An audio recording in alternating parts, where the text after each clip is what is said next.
Hello नमस्कार प्यारे विद्यार्थियों, स्वागत है आप सभी का उत्कर्ष परिवार में। कैसे हैं आप सब लोग?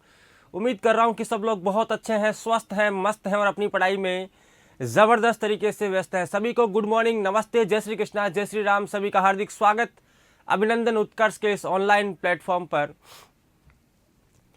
हाँ जी, तो हम पिछली क्लास में पढ़ रहे थे राज्य सचिवालय और मुख्य सचिव के बारे में। राज्य का प्रशासनिक ढांचा मैंने आपको बताया था और हमने बात की थी कि हम अगली क्लास में पढ़ेंगे जिला प्रशासन के बारे में, डिस्ट्रिक्ट एडमिनिस्ट्रेशन के बारे में पढ़ेंगे। तो आज की क्लास हमारी रहने वाली है जिला प्रशासन के ऊपर। सभी को राधे कृष्णा, गुड मॉर्निंग, नमस्ते। चलिए, तो हम बात कर रहे हैं आज जिला प्रशासन की, डिस्ट्रिक्ट एडमिनिस्ट्रेशन, जिला प्रशासन।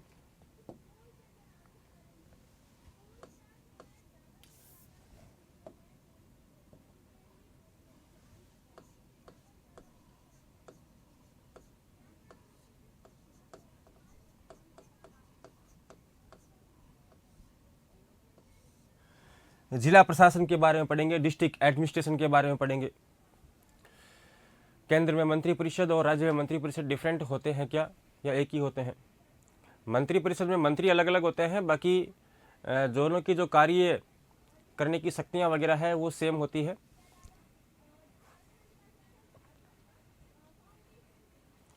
चलिए, तो अपन बात करते हैं जिला प्रशासन के बारे में।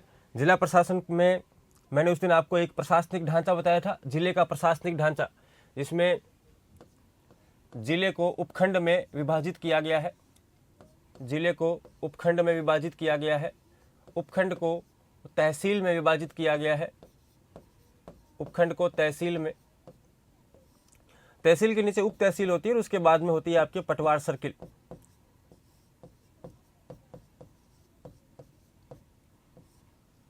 पटवार सर्किल होता है।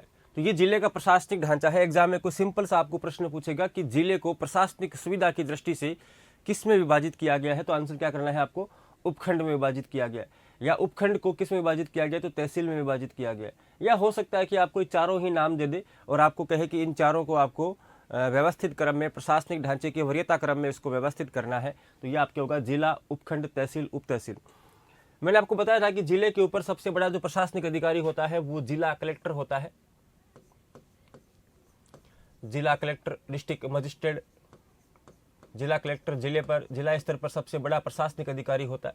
उपखंड स्तर पर सबसे बड़ा प्रशासनिक अधिकारी होता है उपखंड अधिकारी, जिसको आप SDO या SDM बोलते हैं। तहसील स्तर पर सबसे बड़ा प्रशासनिक अधिकारी होता है तहसीलदार, और पटवार सर्किल पर सबसे बड़ा प्रशासनिक अधिकारी होता है पटवारी। ये जिले का प्रशासनिक ढांचा पिछली क्लास में भी मैं आपको बता चुका हूं।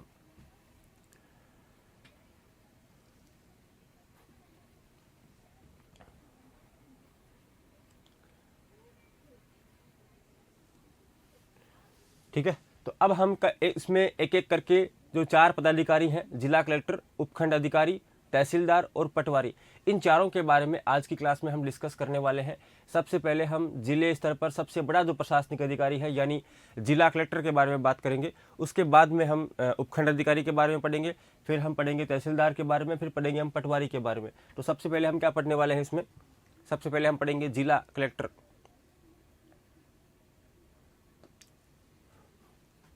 हेडिंग लगाएंगे अपने जिला कलेक्टर, डिस्ट्रिक्ट एडमिनिस्ट्रेशन, जिला कलेक्टर।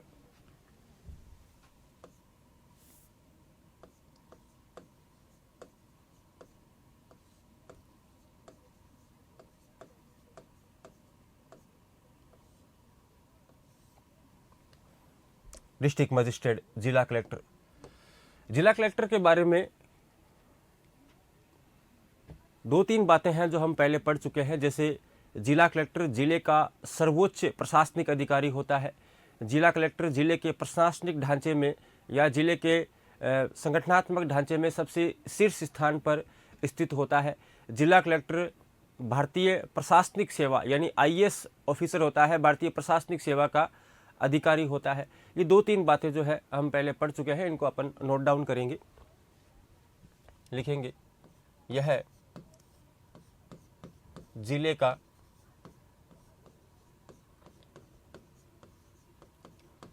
सबसे बड़ा प्रशासनिक अधिकारी होता है। प्रशासनिक अधिकारी होता है।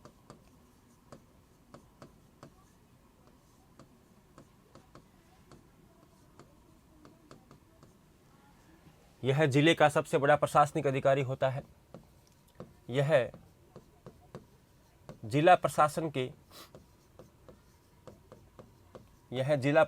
के संगठनात्मक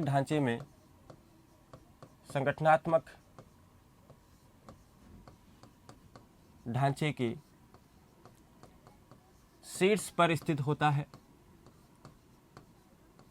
संगठनात्मक ढांचे के शीर्ष पर स्थित होता है। यह भारतीय प्रशासनिक सेवा का अधिकारी होता है। यह भारतीय प्रशासनिक सेवा का अधिकारी होता है। यह भारतीय प्रशासनिक सेवा का अधिकारी होता है। यदि हम बात करेंगे कि जिला कलेक्टर पद का सृजन भारत में कब किया गया, क्या आज़ादी के बाद में इस प्रकार का पद सृजित हुआ है या ब्रिटिश काल में भी यह पद था, तो जिला कलेक्टर का जो पद है वो ब्रिटिश काल से ही भारत के अंदर अस्तित्व में है। सबसे पहले 1772 ईस्वी में वॉरेन हेस्टिंग्स भारत के गवर्नर जनरल थे और उन्होंने जो है सबसे पहले जिला कलेक्टर पद का सृजन किया था 1772 के अंदर। और बंगाल स्टेट के वो गवर्नर जनरल हुआ करते थे और वहाँ पर कलकत्ता डिस्ट्रिक्ट के अंदर या कलकत्ता शहर के अंदर रेवेन्यू को कलेक्ट करने के लिए एक अधिकारी को अपॉइंट किया था, जिसको हम कलेक्टर के नाम से जानते हैं। उस अधिकारी का नाम था सेल्फ सेल्डन। तो सेल्फ सेल्डन भारत का पहला जिला कलेक्टर कहा जाता है। लिखेंगे इसमें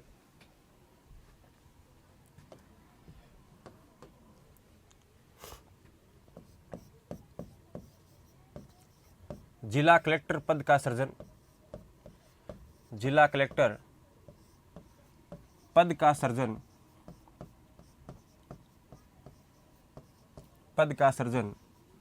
वर्ष 1772 ईस्वी में वॉरेन हेस्टिंग्स के द्वारा किया गया। वॉरेन हेस्टिंग्स के द्वारा किया गया। जिला कलेक्टर पद का सृजन वर्ष 1772 ईस्वी में वॉरेन हेस्टिंग्स के द्वारा किया गया।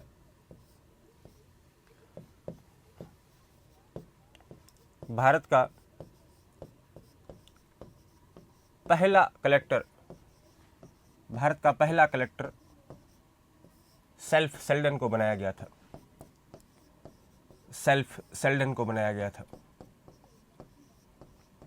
सेल्फ सेल्डन को जो है भारत का पहला जिला कलेक्टर बनाया गया था। कलकत्ता जिले के दीवान के रूप में इसको अपॉइंट किया गया था और इसको जिम्मेदारी दी गई थी कलकत्ता जिले के रेवेन्यू को कलेक्ट करने के लिए। कलकत्ता जिले के अंदर जितना भी रेवेन्यू राजस्व है उसको एकत्रित करने के लिए सेल्फ सेल्डन को अपॉइंट किया गया था। चूँकि सेल्फ सेल्डन का जो कार्य था वह रेवेन्यू को कलेक्ट करना था, रेवेन्यू को इकट्ठा करना था, इसीलिए सेल्फ सेल्डन के पद को कलेक्टर के नाम से जाना गया। कलेक्टर बेसिकली जो है वो कलेक्ट करने का काम करता है, भू राजस्व एकत्रित करने का काम करता है। ये एक प्रकार का भू राजस्व अधिकारी होता है, इसीलिए इसका नाम क्या पड़ गया, यहाँ से पड़ गया जिला कलेक्टर। तो भारत में इस पद का जो सृजन हुआ है 1772 ईस्वी के अंदर हुआ है। वॉरेन हेस्टिंग्स के द्वारा इस पद का सृजन किया गया है और पहला कलेक्टर बनाया गया है सेल्फ सेल्डन को। कलेक्टर को जिले के अंदर सेकंड लाइन में क्या लिखा है, जिला प्रशासन के संगठनात्मक ढांचे के शीर्ष पर स्थित होता है। जिला प्रशासन के संगठनात्मक ढांचे के शीर्ष पर स्थित होता है।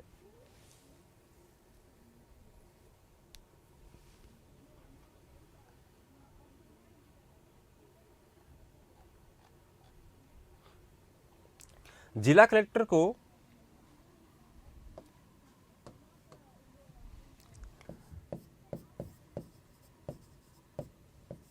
जिला कलेक्टर को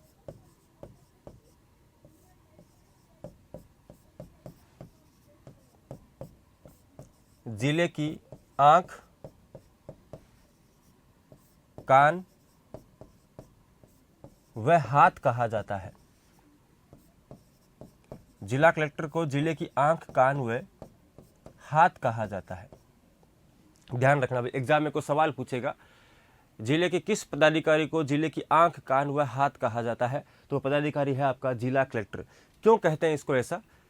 कलेक्टर को जिले की आंख क्यों कहते हैं? क्योंकि कलेक्टर पूरे जिले के ऊपर, जिले के अंदर जितनी भी गतिविधियां, कार्यकलाप, जितनी भी विकास योजनाएं, सब कुछ के ऊपर नज़र रखने का काम करता है जिला कलेक्टर। तो इसको जिले की आंख कहते हैं। इसको जिले की कान कहा जाता है क्योंकि वह जिले के लोगों की तमाम समस्याओं को सुनता है। और इसको जिले का हाथ कहा जाता है क्योंकि ये अपने कलम की ताकत से, अपने हाथों से उन लोगों की समस्याओं का, जिले के लोगों की समस्याओं का समाधान करने का प्रयास करता है। इसलिए जिला कलेक्टर को जिले की आंख, कान व हाथ कहा जाता है। रजनी कोठारी ने जिला कलेक्टर को संस्थागत करिश्मा कहा है। रजनी कोठारी ने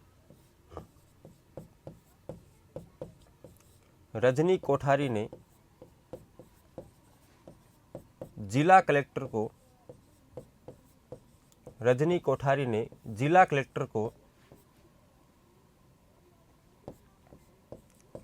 संस्थागत करिश्मा कहा है। संस्थागत करिश्मा कहा है।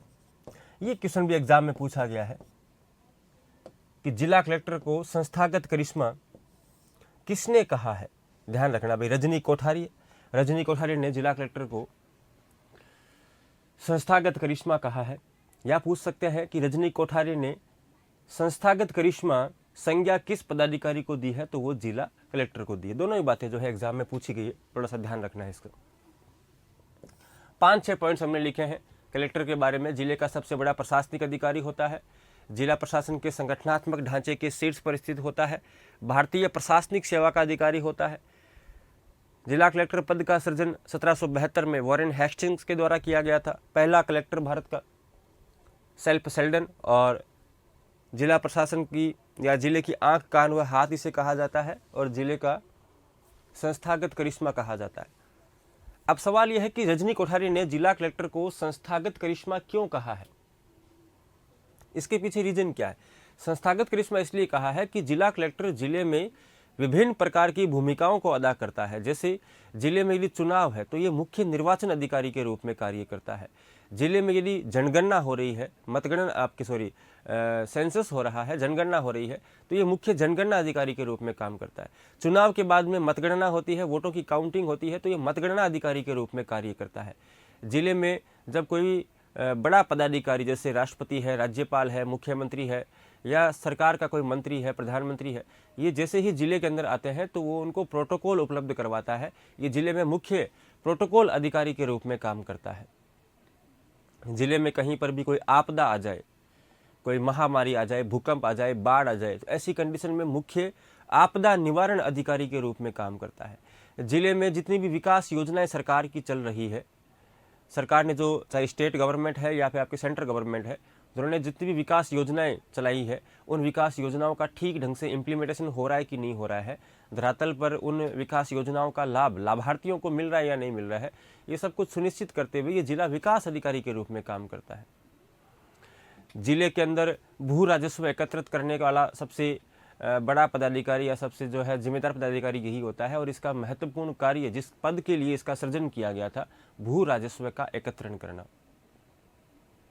तो कलेक्टर का पद बेसिकली सृजित ही किया गया था लैंड रेवेन्यू को कलेक्ट करने के लिए, भू राजस्व को एकत्रित करने के लिए। तो ये भू राजस्व अधिकारी के रूप में काम करता है।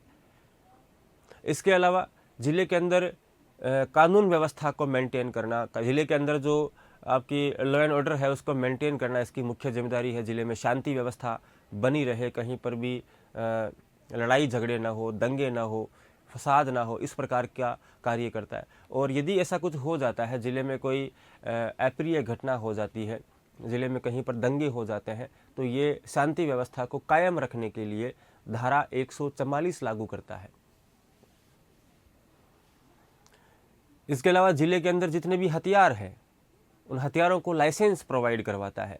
जितने भी विस्फोटक पदार्थ जैसे पटाखे वगैरह है तो उनको लाइसेंस जारी करता है। जिले की सरकारी संपत्ति, जिले के सरकारी वाहन, डाक बंगले, सर्किट हाउस, इन सब के ऊपर किसका कंट्रोल होता है? कलेक्टर का कंट्रोल होता है। तो एक व्यक्ति इतनी सारी भूमिकाएं निभाता है, ये कोई करिश्माई व्यक्ति ही कर सकता है, ये कोई करिश्मा ही हो सकता है। इसीलिए रजनी कोठारी ने इसको संस्थागत करिश्मा की संज्ञा दी है। क्लियर है?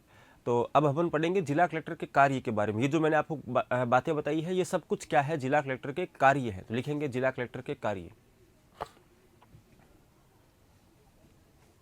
यहां तक आपने नोट डाउन कर लिया होगा।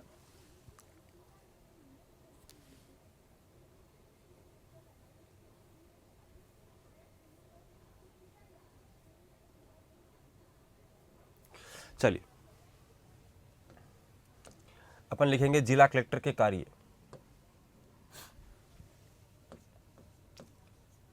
जिला कलेक्टर के कार्य।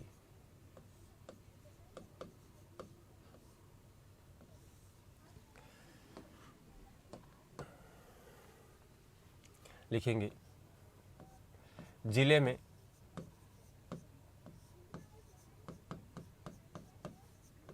निर्वाचन के समय, चुनाव के समय कह सकते हैं, निर्वाचन के समय, चुनाव लिख देता हूं ज़्यादा अच्छा शब्द रहेगा आपके लिए समझने में। जिले में चुनाव के समय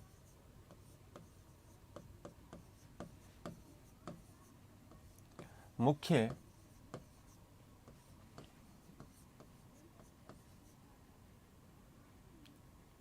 जिले में चुनाव के समय जिला निर्वाचन अधिकारी के रूप में कार्य करता है। जिला निर्वाचन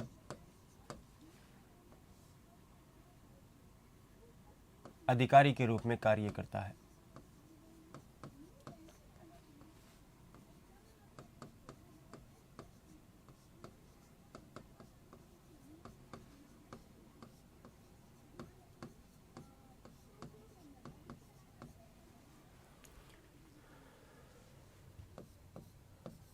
चुनाव के बाद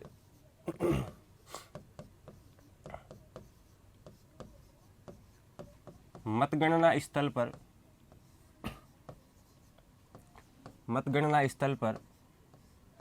मुख्य मतगणना अधिकारी के रूप में कार्य करता है। मुख्य मतगणना अधिकारी के रूप में कार्य करता है।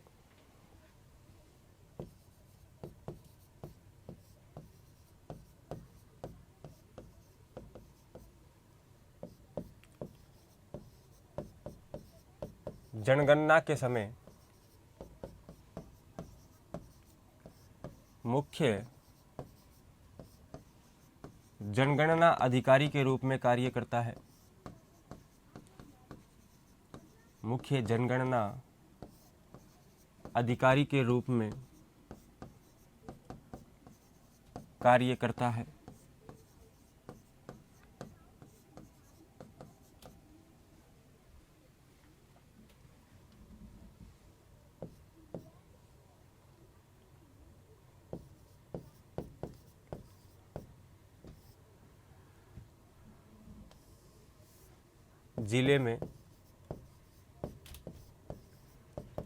जिले में बाढ़,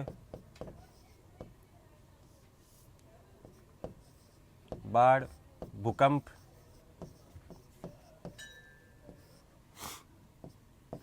सूखा या महामारी की स्थिति में मुख्य आपदा निवारण अधिकारी के रूप में कार्य करता है। आपदा निवारण अधिकारी के रूप में कार्य करता है।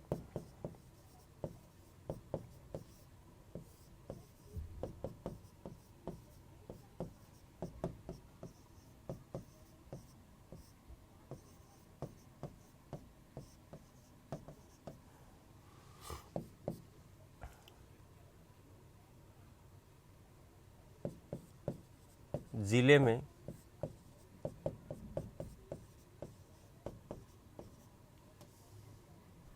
में सरकार की विकास योजनाओं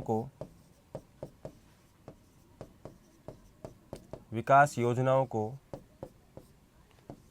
धरातल पर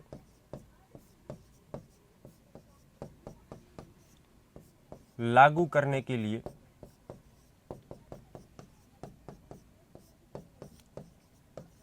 जिला विकास अधिकारी के रूप में कार्य करता है। जिला विकास अधिकारी के रूप में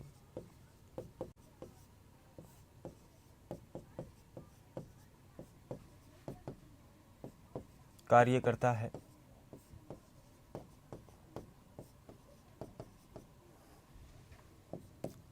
जिले में मुख्य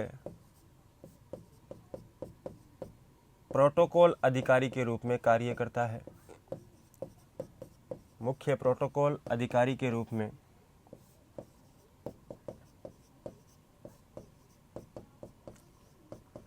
कार्य करता है। मुख्य प्रोटोकॉल अधिकारी के रूप में कार्य करता है। ये नोट डाउन कीजिए, फिर मैं इसको समझाता हूँ आपको। एक बार आप इसको लिख लीजिए।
नोट डाउन कर लिया आपने। चलिए देखिए, फर्स्ट हमने लिखा है कि जिले में चुनाव के समय जिला निर्वाचन अधिकारी के रूप में काम करता है। जिले के अंदर विधानसभा के चुनाव होते हैं, लोकसभा के चुनाव होते हैं या स्थानीय निकायों के चुनाव होते हैं, तो उन चुनावों के अंदर ये मुख्य निर्वाचन अधिकारी होता है। जिले में चुनाव संपन्न करवाने की जो जिम्मेदारी होती है वो कलेक्टर के ऊपर होती है। चुनाव के बाद में जो काउंटिंग होती है उसको बोलते हैं अपन मतगणना। तो मतगणना स्थल के ऊपर जहाँ पर वोटों की काउंटिंग होती है वहाँ पर ये मुख्य मतगणना अधिकारी होता है। क्या होता है? मुख्य मतगणना अधिकारी के रूप में काम करता है। जनगणना जब होती है, जब भी सेंसस होता है देश की, जो है 10 वर्षीय दशक की जो जनगणना होती है, हर 10 साल में होती है हमारे यहाँ पर, तो जनगणना के समय यह मुख्य जनगणना अधिकारी के रूप में काम करता है। जिले में कोई आपदा आ गई है, जिले में कोई बाढ़ जैसी स्थिति हो गई है, भूकंप जैसी स्थिति हो गई है, सूखा पड़ गया है, या बहुत अधिक जो है बहुत बड़ी महामारी फैल गई है, जैसे कोरोना के अंदर कोरोना महामारी फैल गई थी, उस प्रकार की स्थिति के अंदर ये जिले में आपदा निवारण अधिकारी के रूप में काम करता है। और जिले में जो पीड़ित समुदाय है, जो किसी भी आपदा से पीड़ित है, चाहे वो भूकंप से पीड़ित है, चाहे वो बाढ़ से पीड़ित है, चाहे वो किसी महामारी से पीड़ित है, ऐसे लोगों को राहत प्रदान करने का यह कार्य करता है।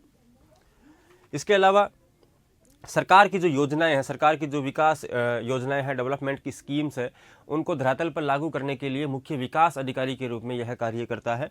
और जिले में मुख्य प्रोटोकॉल अधिकारी के रूप में, प्रोटोकॉल अधिकारी का मतलब होता है जिले में बाहर से कोई भी बड़ा पदाधिकारी आता है, सपोज मान लीजिए कि जिले के अंदर जो है वो भारत के गृह मंत्री आ रहे हैं, तो भारत के गृह मंत्री को पूरी तरीके से वो जो है कौन सी रूट से आएंगे, उनका जो मार्ग क्या होगा आने का, कहाँ पर उनकी सभा होगी, सभा में कितनी भीड़ होगी, और वहाँ पर उनका जो स्पीच होगा वो कितने मिनट का होगा, यानी कितने समय तक वो बोलेंगे, वहाँ पर कितने समय तक रहेंगे, उनका रहने का जो निवास स्थान है वो कहाँ पर होगा, वो कहाँ पर रेस्ट करेंगे, और साथ ही उनको जो है पूरी तरीके से सुरक्षा मुहैया करवाना, किसी प्रकार की अप्रिय घटना जो है उनके साथ में घटित ना हो, इन सब घटनाओं को अपन बोलते हैं प्रोटोकॉल। तो प्रोटोकॉल अधिकारी के रूप में काम करता है। उसका जो कार्यक्रम है उस पदाधिकारी का जो बाहर से आ रहा है, चाहे वो राज्यपाल है, मुख्यमंत्री है या सरकार के कोई मंत्री है, उसके कार्यक्रम को सफल बनाना ये जिम्मेदारी होती है मुख्य रूप से जिला कलेक्टर की। तो ये यहाँ तक आपने लिख लिया होगा। कलेक्टर के और भी खूब सारे काम होते हैं, जैसे और क्या काम करता है यह जिले में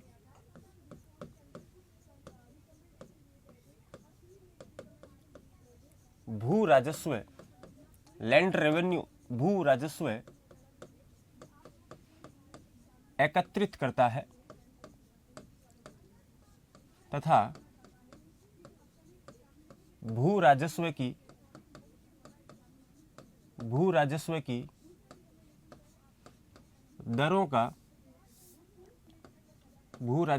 दरों का निर्धारण करता है।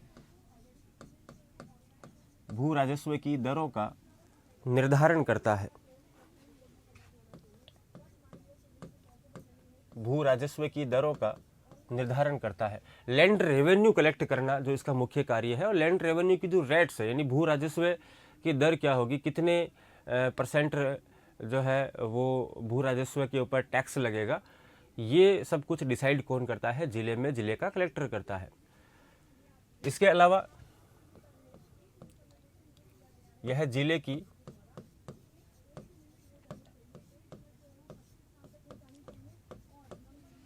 सरकारी संपत्ति,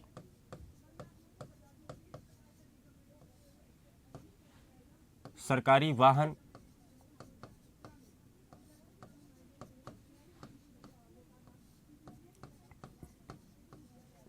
सरकारी भवन,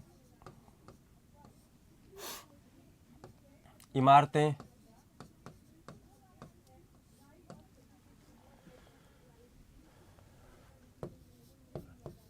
डाक बंगला व सर्किट हाउस पर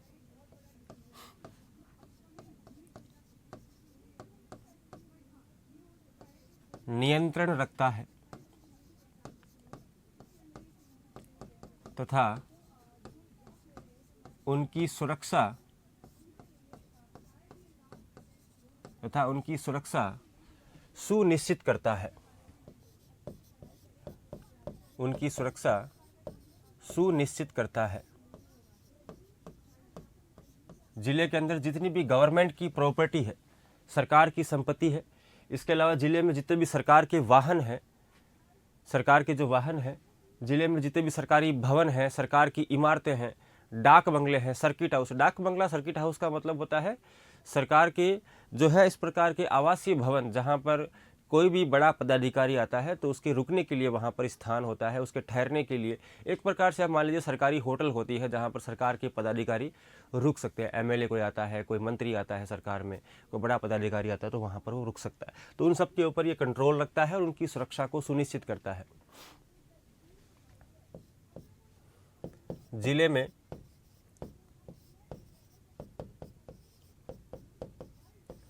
शांति व्यवस्था बनाए रखता है तथा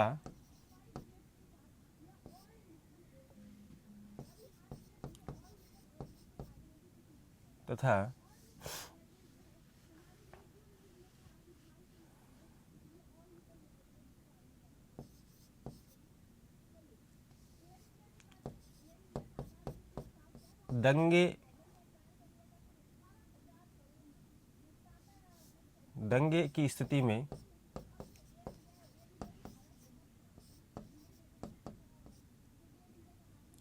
धारा 144 लागू करता है। धारा 144 लागू करता है। जिले में शांति व्यवस्था बनाए रखना, जिले में कानून व्यवस्था बनाए रखना, सब कुछ एकदम ठीक ठाक तरीके से चलता रहे, ये सुनिश्चित करना एक कलेक्टर का काम होता है। और यदि जिले के अंदर कोई अप्रिय घटना होती है, जिले में मान लीजिए कोई दंगा वगैरह हो गया है, तो ये धारा 144 लागू करता है, धारा 144। और धारा 144 ये कहती है कि इस स्थिति के अंदर कोई भी 4 व्यक्ति एक साथ इकट्ठे नहीं हो सकते हैं।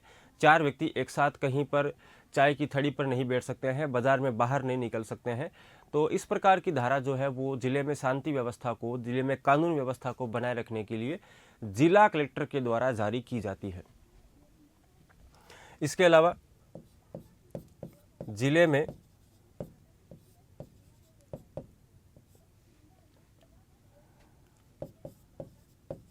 विस्फोटक पदार्थ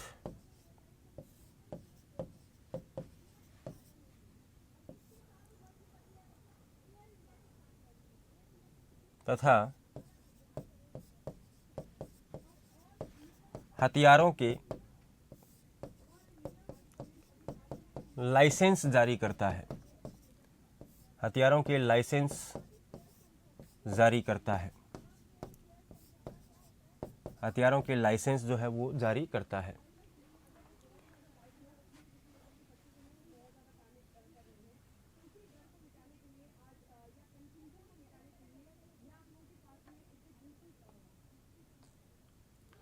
सर ये प्री का टॉपिक नहीं है ना? नहीं, प्री का नहीं है।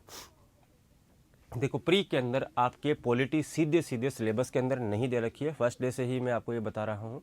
रीट प्री लेवल 1 की बात कर रहा हूँ। रीट प्री लेवल 1 के अंदर कहीं पर भी पॉलिटी जो है सीधे मेंशन नहीं कर रखी है। तो अलग से जो है रीट के लिए, रीट प्री एग्ज़ाम के लिए आपको पॉलिटी पढ़ने की आवश्यकता नहीं है।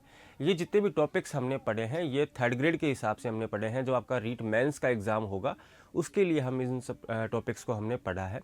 और उसके लिए जो है आपको रीट प्री के लिए अलग से पढ़ने की आवश्यकता नहीं है। यदि आप ये मेंस वाला सिलेबस देख लेते हो तो उसी से जो है रीट प्री का काम चल जाएगा। धारा अनुच्छेदी होती है क्या सर?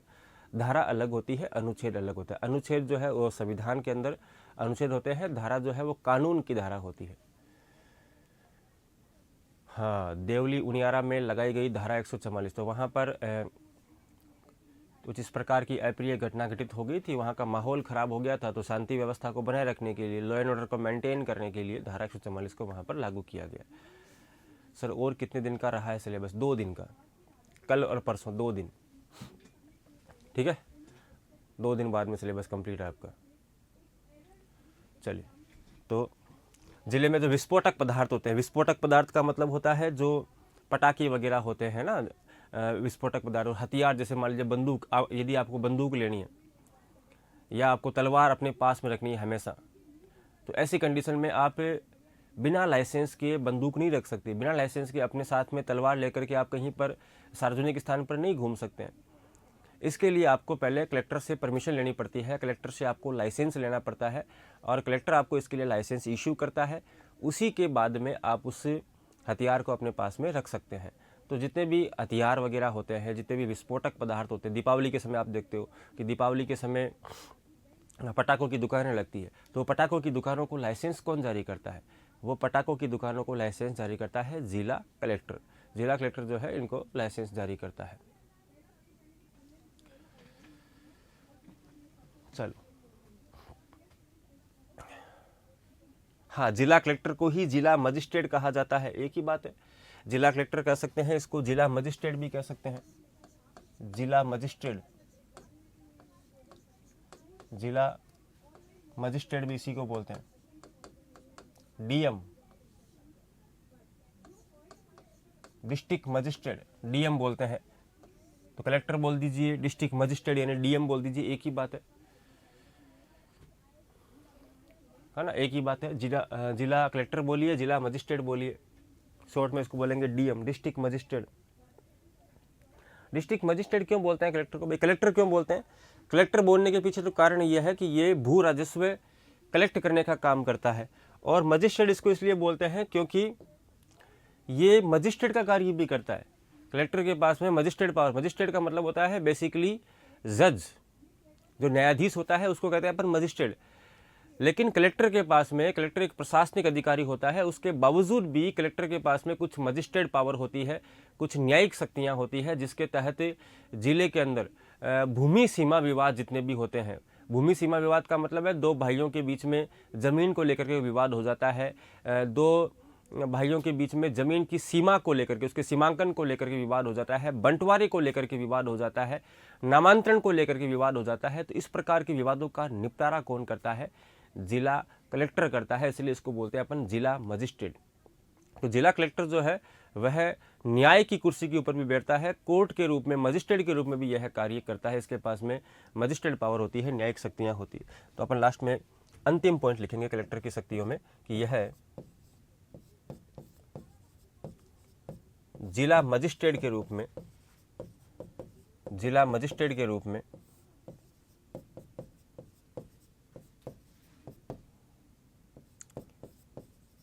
जिले में या जिले के भूमि सीमा विवादों का निपटारा करता है। भूमि सीमा विवादों का निपटारा करता है। भूमि सीमा विवादों का निपटारा करता है। भूमि सीमा विवादों का निपटारा करता है।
हाँ जी, तो नोट डाउन कर लिया होगा आपने अब इसको।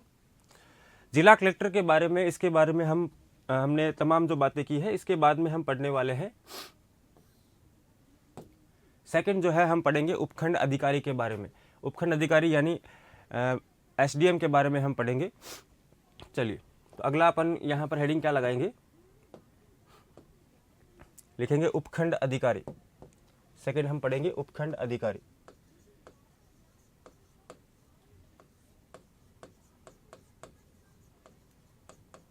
उपखंड अधिकारी को हम किस नाम से जानते हैं, तो उपखंड अधिकारी को हम एसडीएम भी बोलते हैं। एसडीएम, एसडीएम भी कहते हैं, एसडीओ भी कहा जाता है। दोनों में क्या क्या फर्क है? एसडीएम का मतलब होता है सब डिवीजन मजिस्ट्रेट और एसडीओ का मतलब होता है सब डिवीजन ऑफिसर। ये सब डिवीजन ऑफिसर होता है, उपखंड अधिकारी होता है। लेकिन चूंकि जिस प्रकार से कलेक्टर के पास में मजिस्ट्रेट पावर होती है, ठीक उसी प्रकार से उपखंड अधिकारी के पास में यानी एसडीओ के पास में भी मजिस्ट्रेट पावर होती है। और मजिस्ट्रेट पावर होने की वजह से एसडीओ को यानी उपखंड अधिकारी को एसडीएम भी कहा जाता है, सब डिवीजन मजिस्ट्रेट कहा जाता है। कलेक्टर होता है डीएम, डिस्ट्रिक्ट मजिस्ट्रेट, और ये होता है एसडीएम, सब डिवीजन मजिस्ट्रेट यानी उपखंड अधिकारी। उपखंड अधिकारी के क्या कार्य होते हैं और इसको जो है कौन सी भर्ती परीक्षा के माध्यम से चुना जाता है, इसके बारे में हम 2-3 पॉइंट्स जो है वो लिखेंगे।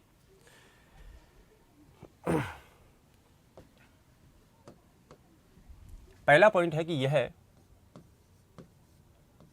राज्य प्रशासनिक सेवा का अधिकारी होता है। यह राज्य प्रशासनिक सेवा का अधिकारी होता है। राज्य प्रशासनिक सेवा का अधिकारी होता है। राज्य प्रशासनिक सेवा का अधिकारी होता है। यह तहसीलदार, यह तहसीलदार व कलेक्टर के मध्य, तहसीलदार व कलेक्टर के मध्य कड़ी का कार्य करता है। तहसीलदार व कलेक्टर के मध्य कड़ी का कार्य करता है। तहसील स्तर पर सबसे बड़ा प्रशासनिक अधिकारी होता है तहसीलदार और जिला स्तर पर होता है जिला कलेक्टर। तो दोनों के बीच में कड़ी का काम करता है। जिला कलेक्टर और तहसीलदार के बीच में एक चेन के रूप में, कड़ी के रूप में कौन काम करता है? एसडीएम करता है, उपखंड अधिकारी करता है। ये राज्य प्रशासनिक सेवा का जो है वो अधिकारी होता है। हालांकि भारतीय प्रशासनिक सेवा का अधिकारी यानी आईएएस ऑफिसर को भी शुरुआत में कुछ समय के लिए एसडीएम के पद पर अपॉइंट किया जाता है, लेकिन फाइनली जो है वो एक आईएएस ऑफिसर होता है, तो उसको कलेक्टर का पद जो है बहुत जल्दी मिल जाता है। लेकिन एसडीएम का जो पद है वो मिलता है आरएएस एग्ज़ाम के जो टॉपर्स होते हैं, जिनकी रैंक जो है वो अच्छी होती है, उनको एसडीएम का पोस्ट मिलता है, वो उपखंड अधिकारी होता है। उपखंड अधिकारी उपखंड स्तर पर सबसे बड़ा प्रशासनिक अधिकारी होता है और जिले के अंदर जिला कलेक्टर के तमाम जो कार्य होते हैं, जो कार्य अभी हमने लिखे हैं, उन कार्यों को क्रियान्वित करने की जिम्मेदारी जो होती है वो एसडीएम की होती है। क्योंकि जिला एक बहुत बड़ा प्रशासनिक भूभाग है। इतने बड़े भूभाग के अंदर अकेला कलेक्टर कार्य नहीं कर सकता है, इसलिए जिले को हमने उपखंड में डिवाइड कर दिया। अब प्रत्येक उपखंड पर एक एसडीएम होता है, तो ये सभी एसडीएम मिल करके जिला कलेक्टर के ही कार्य करते हैं। जितने भी हमने कार्य लिखे हैं उन कार्यों को इम्प्लीमेंट करने का काम जो है वो करता है आपकी एसडीएम करता है। जैसे जिले के अंदर भू राजस्व को एकत्रित करने का कार्य होता है वो कलेक्टर का होता है, लेकिन कलेक्टर इतने बड़े भूभाग में ऐसा नहीं कर सकता, इसलिए उसने उपखंड में डिवाइड किया। और प्रत्येक उपखंड के अंदर, प्रत्येक उपखंड में जो एसडीएम है, उन एसडीएम ने अपने अपने उपखंड के अंदर भू राजस्व को कलेक्ट कर लिया। तो इस प्रकार से पूरे जिले का जो भू राजस्व है, लैंड रेवेन्यू है, वो कलेक्ट हो गया। जिले के अंदर शांति व्यवस्था बनाए रखनी है, तो प्रत्येक जिले के अंदर जो उपखंड है वो उपखंड के अंदर अपने उपखंड स्तर पर शांति व्यवस्था को बनाए रखने का, कायम रखने का जो कार्य करता है वो एसडीएम करता है कलेक्टर की तरफ से। बेसिकली मेरे समझाने का मतलब यह है कि जिला कलेक्टर की तमाम शक्तियां जो है, जिला कलेक्टर के जो तमाम कार्य हैं, उन कार्यों को करने का कार्य कौन करता है? वो एसडीएम करता है। कलेक्टर खुद नहीं करता है। कलेक्टर किससे करवाता है? एसडीएम के माध्यम से करवाता है। तो लिखेंगे इसके कार्य, जिला कलेक्टर के कार्य, सॉरी एसडीएम के कार्य। इसके कार्य कौन कौन से हैं। सेम सी बातें लिखनी है भाई कार्य के अंदर, सेम जो अपन ने उसमें लिखी है कलेक्टर में, वो सेम सी बातें लिखनी है। जैसे यह उपखंड स्तर पर, यह उपखंड स्तर पर भू राजस्व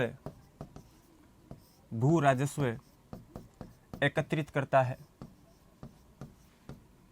उपखंड स्तर पर भू राजस्व एकत्रित करता है। यह उपखंड स्तर पर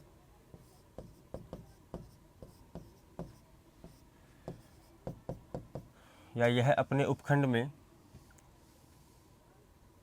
यह अपने उपखंड में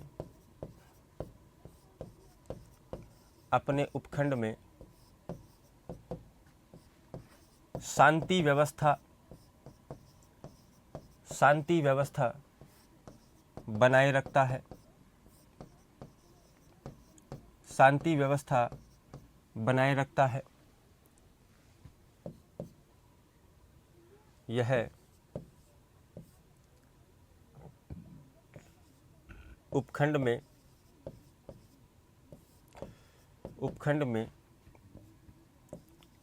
भूमि सीमा विवादों का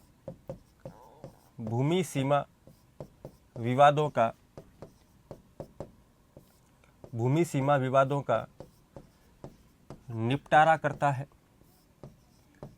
भूमि सीमा विवादों का निपटारा करता है। उपखंड क्या होता है? उपखंड अरे प्रशासनिक इकाइयों में डिवाइड किया गया है भाई। जिला है तो जिले को प्रशासनिक सुविधा की दृष्टि से एक भूभाग के अंदर बांट दिया, इसको हम कहते हैं उपखंड। अंग्रेजी में इसको बोलते हैं ब्लॉक, है ना, ब्लॉक बोलते हैं। एक उपखंड में खूब सारी तहसीलें होती है भाई। जिले में बहुत सारे उपखंड होते हैं, उपखंड में तहसीलें होती है, तहसीलों के अंदर होते हैं पटवार सर्किल।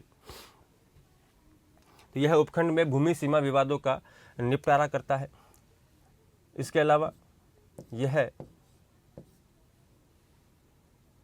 उपखंड क्षेत्र के या उपखंड क्षेत्र में भू अभिलेख तैयार करवाता है। भू अभिलेख तैयार करवाता है। भू अभिलेख का मतलब होता है कि जिले की जितनी भी भूमि है, जितने जिले के अंदर जितनी भी जो है लैंड है, उस भूमि का अभिलेख तैयार करवाता है कि उस भूमि के नक्शे तैयार करवाना, उस भूमि की जो खसरा संख्या है, उस भूमि की स्थिति क्या है, यानी वो भूमि सिंचित भूमि है, वह उपजाऊ भूमि है या वो बंजर भूमि है, उस भूमि के ऊपर मालिकाना हक जो है वो किसका है। यदि वह उपजाऊ भूमि है तो वहाँ पर उपज कितनी होती है, पैदावार कितनी होती है। इस प्रकार से पूरी भूमि का जो है रिकॉर्ड रखता है, पूरी भूमि का जो है अभिलेख तैयार करवाता है। ये कार्य कौन करवाता है? एसडीएम करवाता है। फिर डिस्ट्रिक्ट मजिस्ट्रेट कौन थे? अरे डिस्ट्रिक्ट मजिस्ट्रेट और डिस्ट्रिक्ट कलेक्टर एक ही होता है बेटा।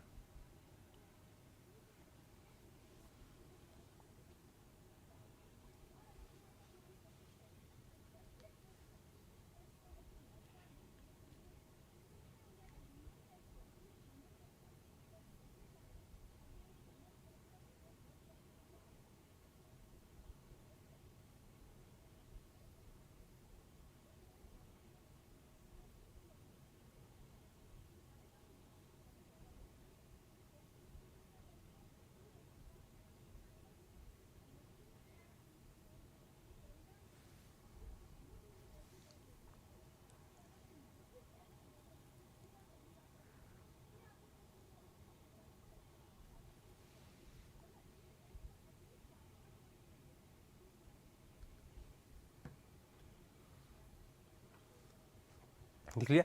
इसके अलावा जिले के अंदर जो कृषि उत्पाद है, जिले के अंदर जो फसल है, उन फसलों की रिपोर्ट तैयार करता है, उनकी गिरदावरी रिपोर्ट तैयार करता है।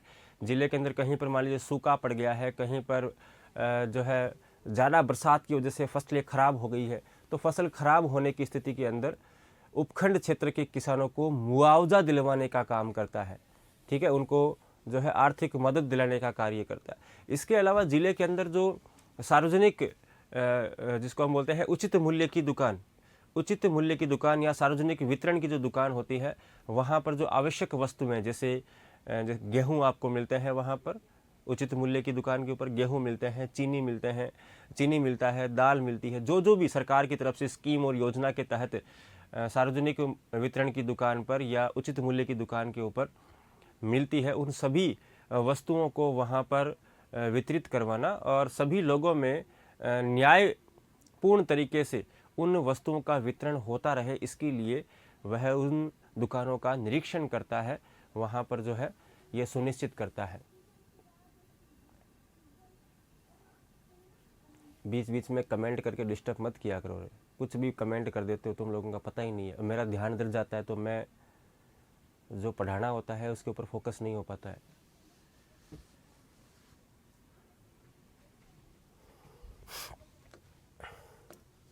लिखो, यह जिले में या यह जिले की फसलें तथा कृषि उत्पादों का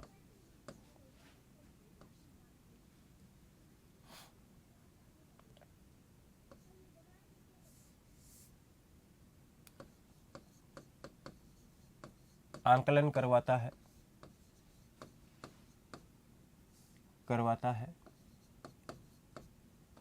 तथा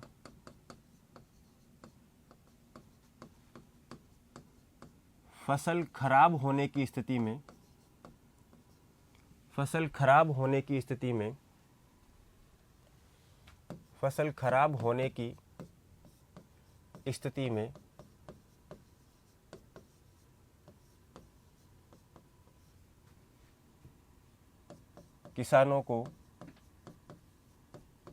किसानों को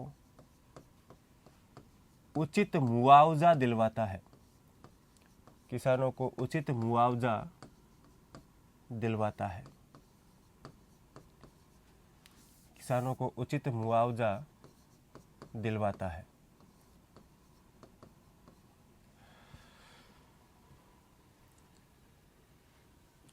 क्लियर? तो यह उपखंड, या जिला नहीं होगा, उपखंड होगा, सॉरी, एसडीएम की बात कर रहे हैं तो यहाँ पर हो जाएगा उपखंड।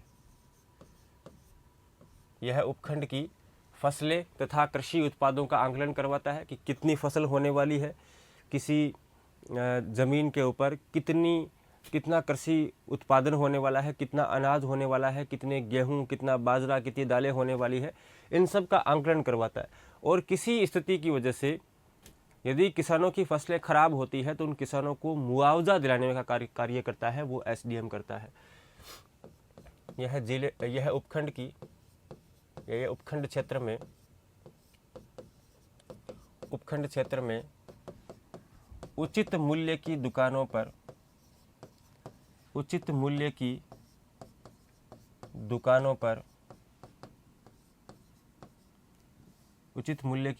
का निरीक्षण करता है। उचित मूल्य की दुकानों का निरीक्षण करता है तथा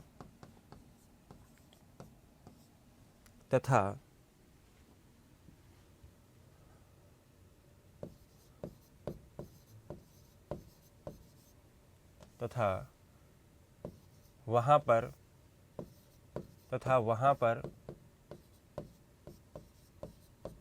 आवश्यक वस्तुएं, तो उचित मूल्य की दुकान पर क्या क्या मिलता है? आवश्यक वस्तुएं जैसे गेहूं, चीनी, दाल, केरोसिन तो आजकल मिलता नहीं है, पहले मिलता था। गेहूं, चीनी, दाल आदि का वितरण करवाता है या वितरण करता है।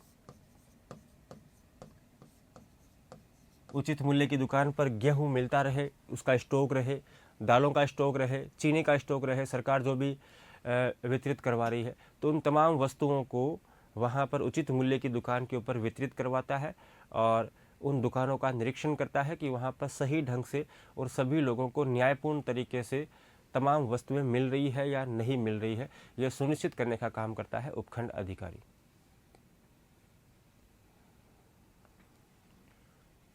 ठीक है, तो ये उपखंड अधिकारी के भाई कार्य। खूब सारे काम होते हैं, वैसे तो सभी काम तो हम यहाँ पर नहीं लिख सकते हैं, सारे सरकारी कार्य जो है। बाकी जो है कलेक्टर के जितने भी आदेश होते हैं उन सभी आदेशों की पालना करने का ये काम करता है। अपने जितने भी अधीनस्थ अधिकारी होते हैं, जैसे इसके अधीनस्थ जो है वो तहसीलदार होता है, नायब तहसीलदार होता है, कानूनगो होता है, पटवारी होता है, तो उन सब के ऊपर कंट्रोल करता है, उन सब के ऊपर नियंत्रण स्थापित करता है और उनको निर्देश दे करके और क्षेत्र के अंदर जो है वो कार्य करवाने का काम करता है। ठीक है, तो ये एसडीएम के कार्य हो गए। कल हम पढ़ने वाले हैं आपके तहसीलदार और पटवारी के जो कार्य है उनके बारे में पढ़ेंगे। बेसिकली जो है मैं कल आपको बताऊंगा भी कि वास्तव में तो काम होता है कलेक्टर का, लेकिन कलेक्टर खुद नहीं करता है, कलेक्टर अपना काम करवाता है एसडीएम से। एसडीएम भी अपना काम खुद नहीं करता है, वो काम करवाता है तहसीलदार से, और तहसीलदार भी अपना काम खुद नहीं करता है, वो काम करवाता है आपके पटवारी से। तो फाइनली जो है वास्तविक रूप से तो कार्य पटवारी करता है, बाकी आगे से आगे जो है वो काम को डिस्ट्रीब्यूट करते रहते हैं। हम पढ़ रहे हैं जिला प्रशासन यानी डिस्ट्रिक्ट एडमिनिस्ट्रेशन के बारे में, जिसमें हमने कल जिला कलेक्टर के बारे में पढ़ा और जिला आपके उपखंड अधिकारी यानी एसडीएम के बारे में कल हमने पढ़ा था। हमने कहा था कि जिला स्तर पर सबसे बड़ा प्रशासनिक अधिकारी जो होता है वो जिला कलेक्टर होता है, जिसको हम कहते हैं ये जिले की आँख, कान और हाथ होता है। रजनी कोठारी ने जिला कलेक्टर को संस्थागत करिश्मा की संज्ञा दी है। भारतीय प्रशासनिक सेवा का अधिकारी होता है और इस पद का सृजन 1772 ईस्वी के अंदर वॉरेन हेस्टिंग्स के द्वारा किया गया था, और साथ ही पहला जो कलेक्टर बनाया गया था वो सेल्फ सेल्डन को बनाया गया था। कलेक्टर की हमने खूब सारी शक्तियाँ पढ़ी थी, निर्वाचन अधिकारी के रूप में, मतगणना अधिकारी के रूप में, जनगणना अधिकारी के रूप में, जिला विकास अधिकारी के रूप में, जिला आपदा निवारण अधिकारी के रूप में, प्रोटोकॉल अधिकारी के रूप में पड़ी थी। और इसके अलावा जो है जिले में शांति व्यवस्था, जिले में कानून व्यवस्था को बनाए रखना, भू राजस्व को एकत्रित करना, हथियार, विस्फोटक पदार्थ आदि के लाइसेंस जारी करना, ये तमाम कार्य जो होते हैं वो जिला कलेक्टर के कार्य होते हैं। इसके अलावा हमने बाद में पढ़ा था सेकंड जो है उपखंड अधिकारी, जिसको हम एसडीओ सब डिवीजन ऑफिसर या सब डिवीजन मजिस्ट्रेट कहते हैं। और एसडीएम जो होता है वो कलेक्टर और तहसीलदार के बीच में कड़ी के रूप में कार्य करता है। राज्य प्रशासनिक सेवा का ये अधिकारी होता है। राजस्थान में इसको हम बोलते हैं ये आरएएस ऑफिसर होता है। साथ ही जो उपखंड अधिकारी होता है वो जिला कलेक्टर के तमाम कार्यों को करता है। एसडीएम के मुख्य कार्य जो है वो उपखंड स्तर पर भू राजस्व को एकत्रित करना, उपखंड स्तर की जितनी भी भूमि है उन भूमि के अभिलेख तैयार करना, भूमि के नक्शे, भूमि के जो नामांतरण रिपोर्ट है, भूमि के ऊपर किसका मालिकाना हक है, कौन सी भूमि के ऊपर कितनी फसल हो रही है, उन फसल का, कृषि उत्पादों का आदि सब का जो है ये आंकलन करवाता है, फसलों की गिरदावरी करवाता है। किसी किसान को या किसी वजह से यदि नुकसान होता है तो उसको मुआवजा दिलाने का कार्य ये करता है। सार्वजनिक वितरण की जो दुकानें होती है वहाँ पर ये आवश्यक वस्तुओं का वितरण करवाता है और उनका निरीक्षण करने का कार्य करता है। हाँ जी, कृष्ण, प्रजापति, सपना, प्रियंका, सभी का हार्दिक स्वागत है बेटा। जय श्री राम, गुड मॉर्निंग। आज अपन पढ़ेंगे तहसीलदार के बारे में। तहसील स्तर का सबसे बड़ा प्रशासनिक अधिकारी तहसीलदार के बारे में आज हम पढ़ने वाले। लिखेंगे तहसीलदार।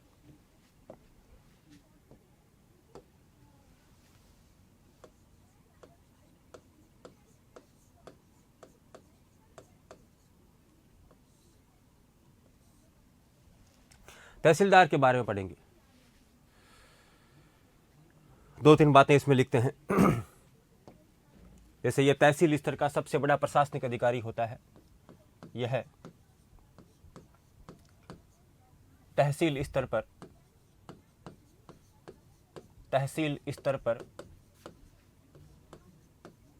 सबसे बड़ा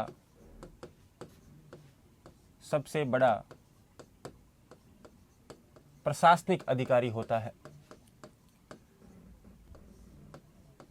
तहसील स्तर पर सबसे बड़ा प्रशासनिक अधिकारी होता है।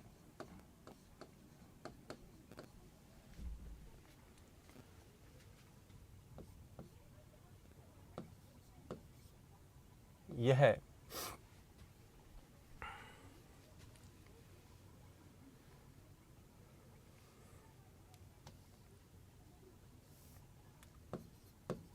लिखेंगे तहसीलदार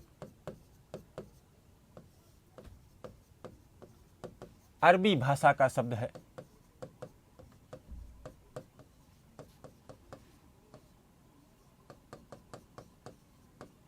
जिसका शाब्दिक अर्थ होता है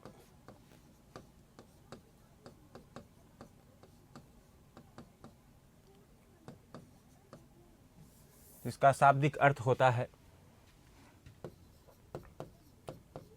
माल गुजारी करने वाला।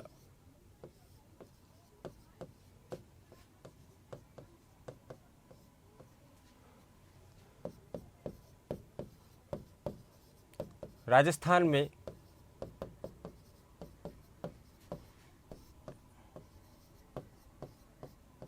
इसकी भर्ती परीक्षा का आयोजन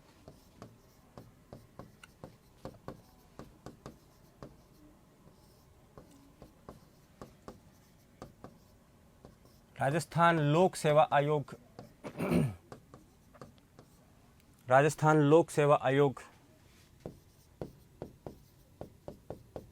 जिसको हम बोलते हैं आरपीएससी द्वारा किया जाता है।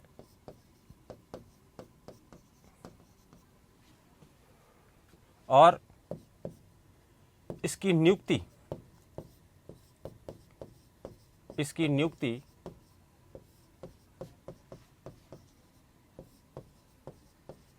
राजस्व मंडल अजमेर द्वारा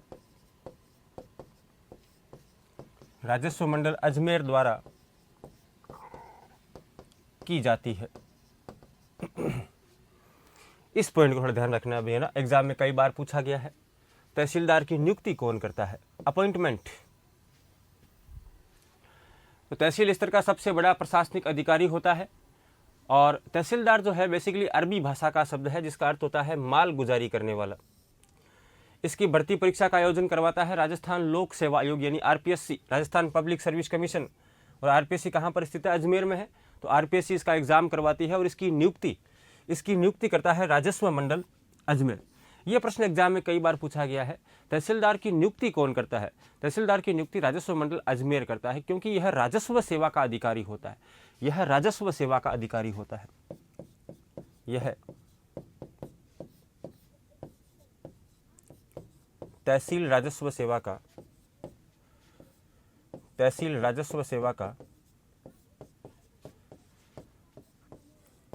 अधिकारी होता है। एग्जाम तो आरपीएससी करवाती है, जैसे आरएएस का एग्जाम होता है उसी के साथ में आरपीएससी इसका एग्जाम करवाती है।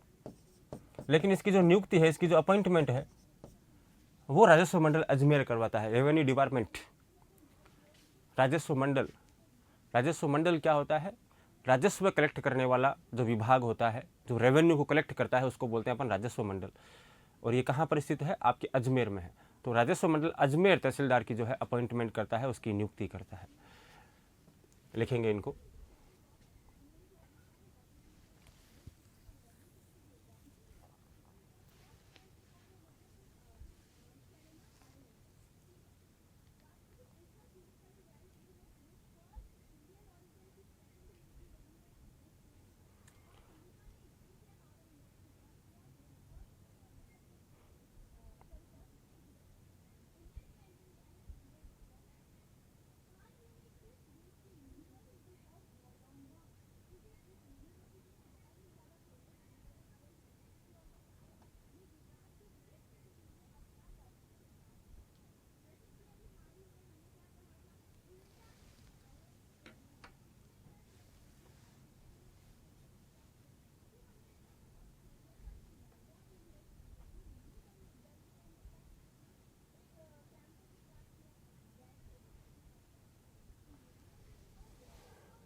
आरएएस भर्ती कौन करवाता है? आरएएस की भर्ती बेटा आरपीएससी करवाती है, राजस्थान लोक सेवा आयोग।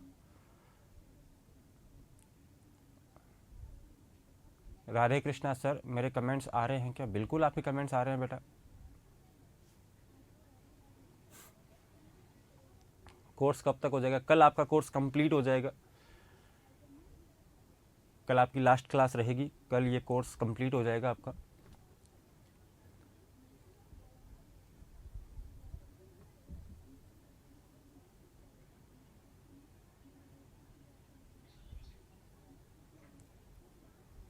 नोट डाउन कर लिया होगा आपने। देखो अब लिखते हैं अपन तहसीलदार के कार्य। तहसीलदार के कार्य लिखो। तहसीलदार के कार्य।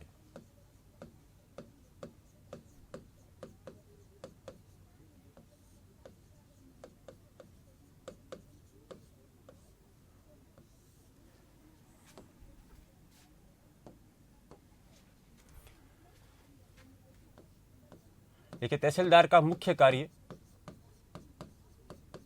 तहसीलदार का मुख्य कार्य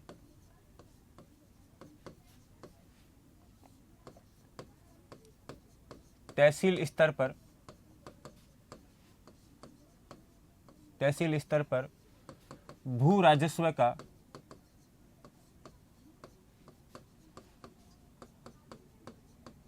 प्रशासन करना होता है। तहसीलदार का मुख्य कार्य तहसील स्तर पर भू राजस्व का प्रशासन करना होता है।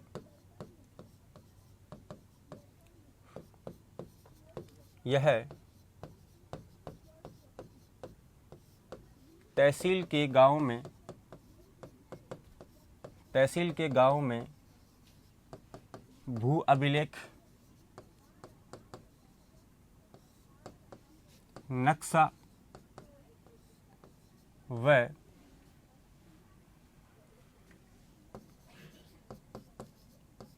भूमि से संबंधित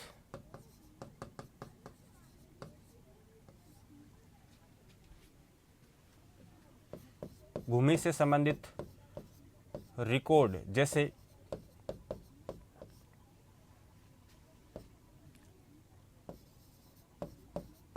खसरा संख्या,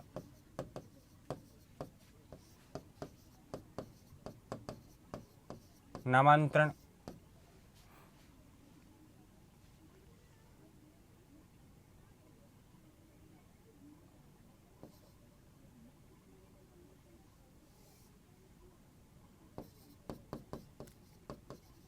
मालिकाना हक,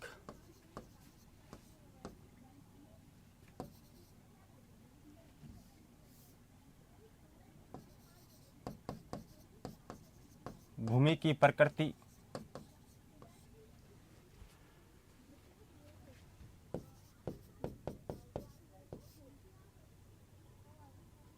आदि को सुरक्षित रखवाता है।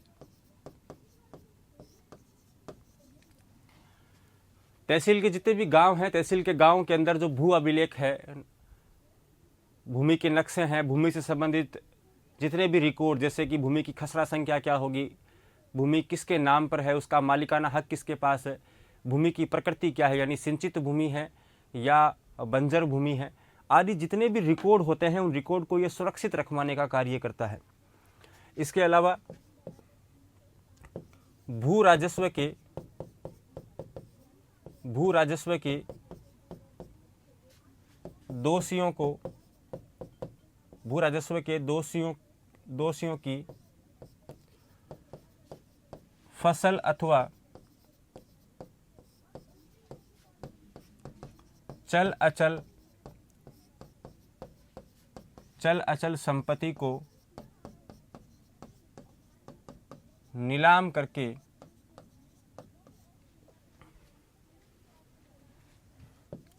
भू राजस्व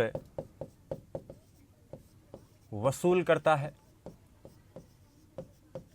भू राजस्व वसूल करता है।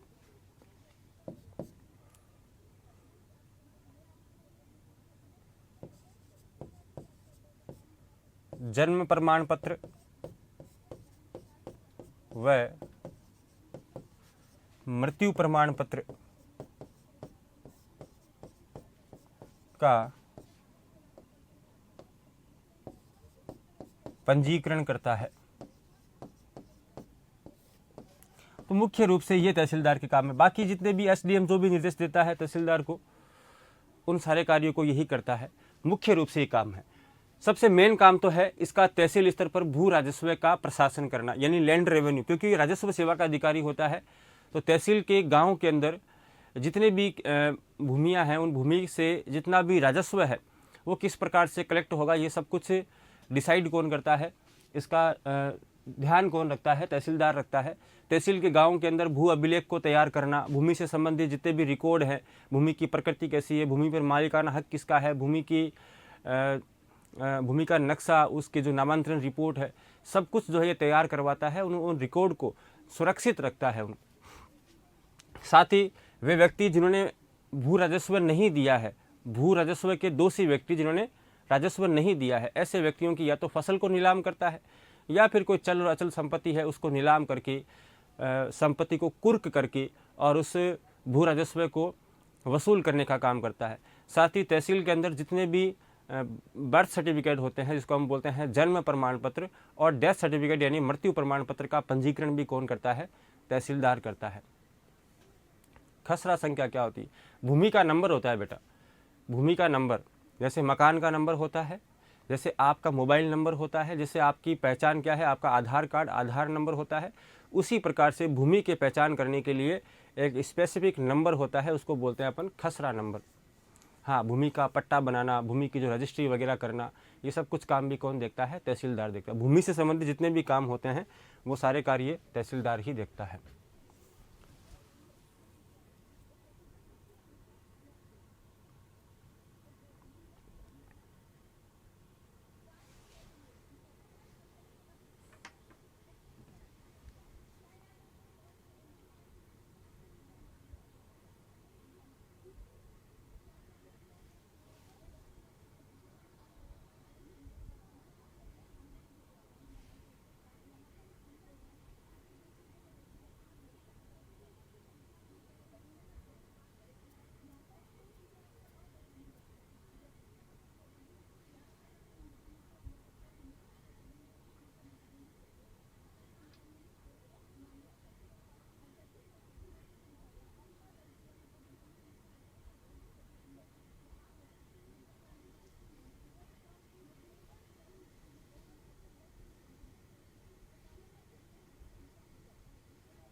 मालिकाना हक, मालिकाना हक का मतलब होता है उस जमीन के ऊपर किसका हक है, उस जमीन का मालिक कौन है। 3 नंबर पॉइंट को बता दो। 3 नंबर पॉइंट क्या है भाई? भू राजस्व के दोषियों की फसल अथवा चल अचल संपत्ति को नीलाम करके भू राजस्व एकत्रित करता है।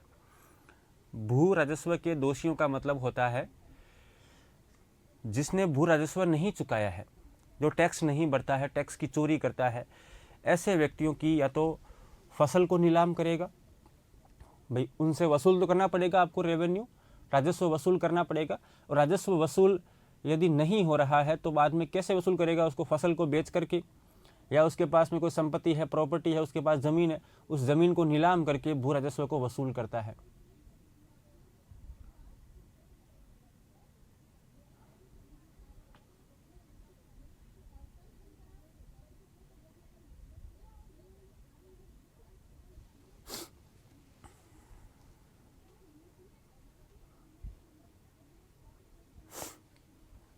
नोट डाउन कर लिया आपने?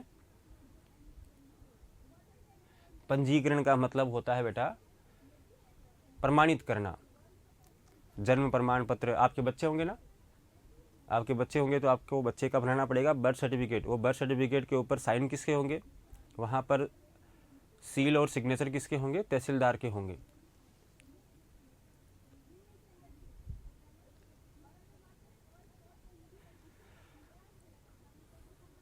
चलिए, तहसीलदार के बाद में अगला अपन पढ़ते हैं पटवारी।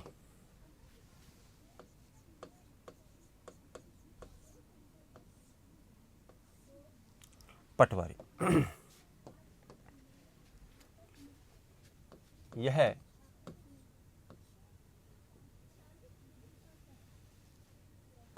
तहसील स्तर का सबसे निम्न भू राजस्व अधिकारी होता है। तहसील स्तर का सबसे निम्न भू राजस्व अधिकारी होता है।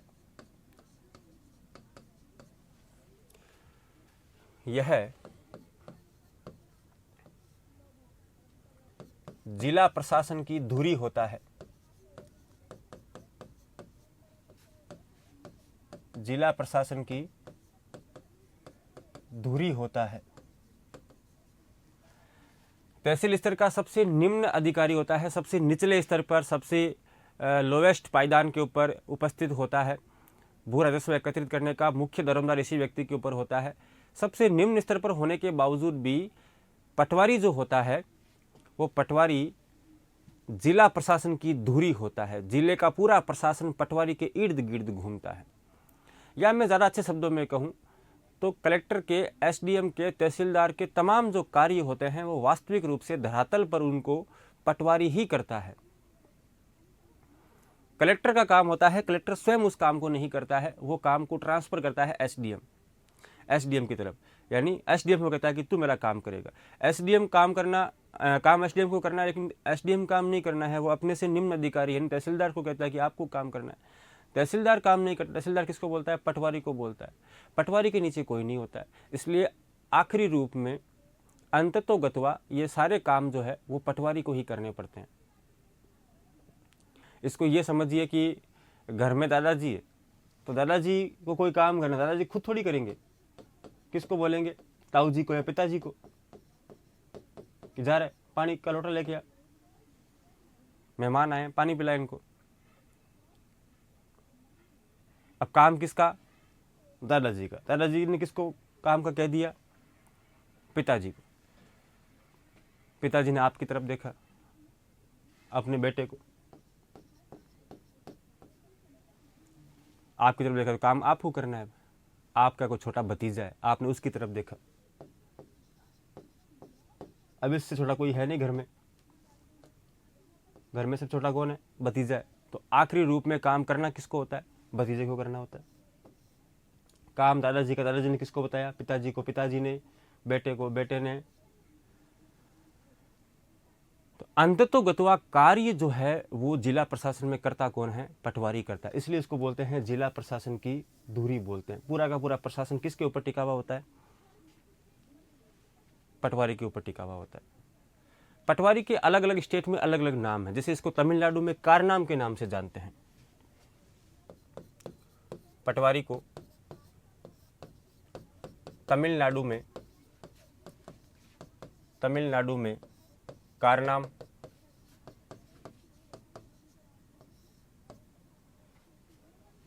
उत्तर प्रदेश में लेखापाल व महाराष्ट्र में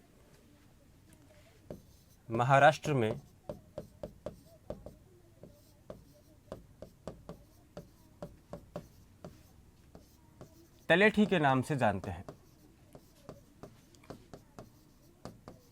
अलग अलग स्टेट में पटवारी, जैसे राजस्थान में बोलते हैं अपन पटवारी, राजस्थान में पटवारी बोलते हैं। तमिलनाडु में उसी पटवारी को क्या बोलते हैं?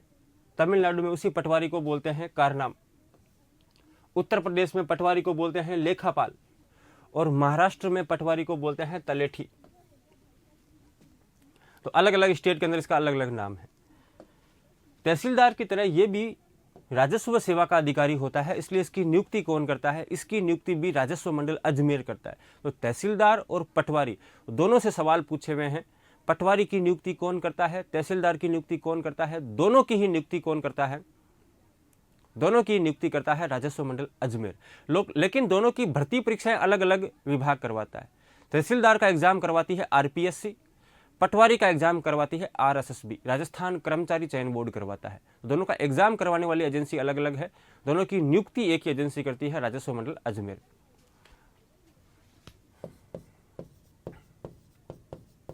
पटवारी की भर्ती परीक्षा का आयोजन,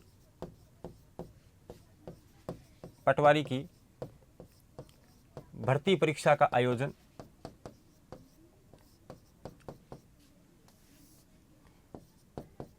राजस्थान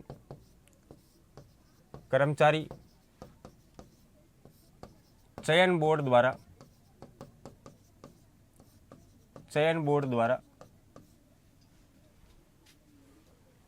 राजस्थान कर्मचारी चयन बोर्ड यानी आरएसएसबी द्वारा किया जाता है।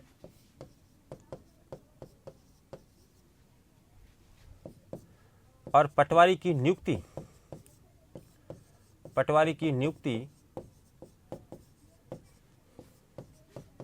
राजस्व मंडल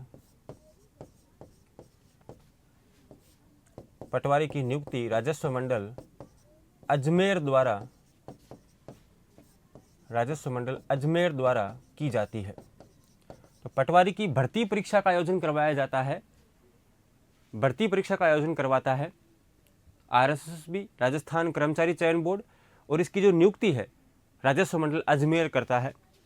जैसे कि तहसीलदार की नियुक्ति होती है, उसी प्रकार से राजस्व मंडल अजमेर पटवारी की भी नियुक्ति करता है।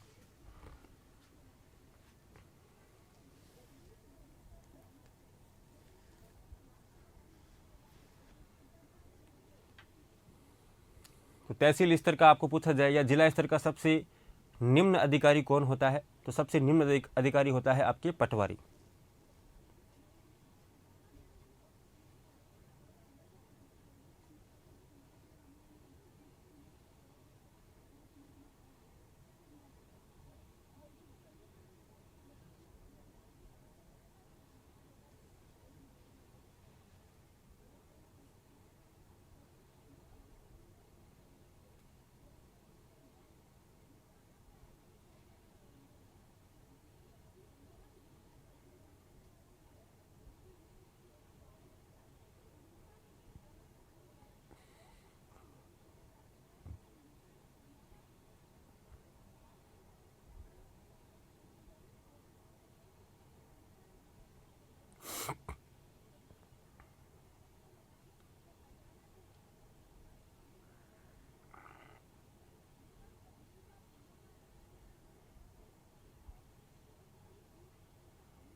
क्या बात है, योगेश जी, नाम भी योगेश जी रखा हुआ है, अपने आपका खुद का नाम ही आपने योगेश जी रख लिया।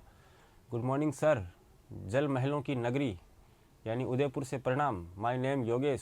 सर आप सुपर डुपर पढ़ाते हो क्या सर? आप कल के बाद कभी भी हमसे मिलने नहीं आओगे? आपसे मिलने में मैं नहीं आऊँगा, अब आप ही आओगे मेरे से मिलने के लिए। जब आपकी नौकरी लग जाएगी ना, मिठाई का डब्बा लेकर के आओगे आप।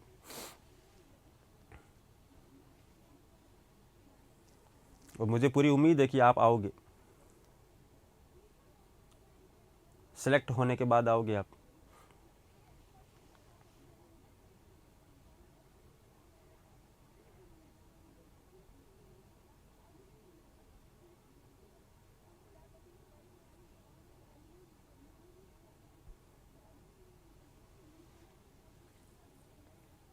अच्छा, जल महलों की नगरी डीग है। ओके ओके, सॉरी भाई, जल महलों की नगरी मतलब डीग, डीग भरतपुर, बिल्कुल सही है। उदयपुर को क्या बोलते हैं फिर? झीलों की नगरी बोलते हैं उदयपुर को, है ना? झीलों की नगरी बोलते हैं उदयपुर को। मैंने झीलों की नगरी समझ लिया भाई। जल महलों की नगरी डीग भरतपुर में, सही बात है।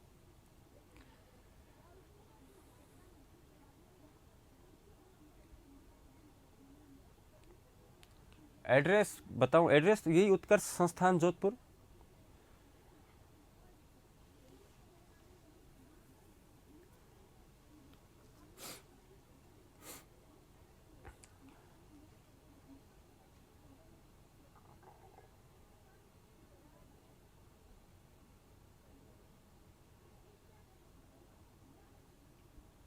एमसीक्यूज़ के लिए आपको यूट्यूब के ऊपर सारे एमसीक्यूज़ जो है पड़े हुए हैं, मेरे करवाए हुए हैं। उत्कर्ष राजस्थान एग्ज़ाम यूट्यूब चैनल के ऊपर, उत्कर्ष टीचिंग एग्ज़ाम यूट्यूब चैनल्स के ऊपर, तो वहाँ पे आप एमसीक्यूज़ देख सकते हैं।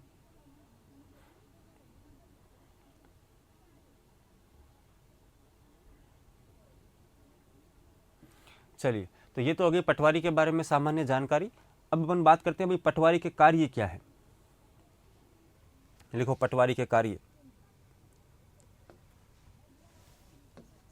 पटवारी के कार्य,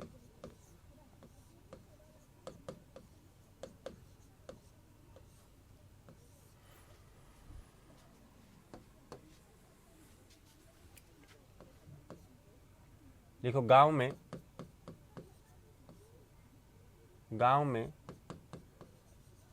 भू राजस्व एकत्रित करने का उत्तरदायित्व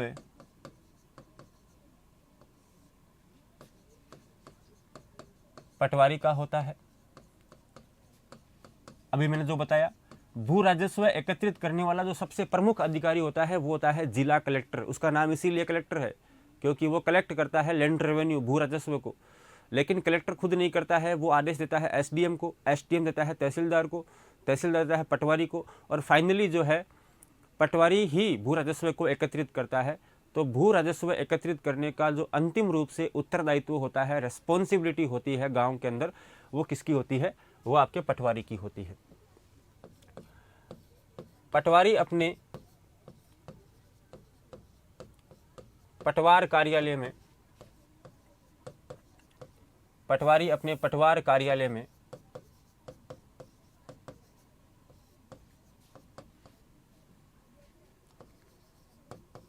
भूमि की गिरदावरी रिपोर्ट,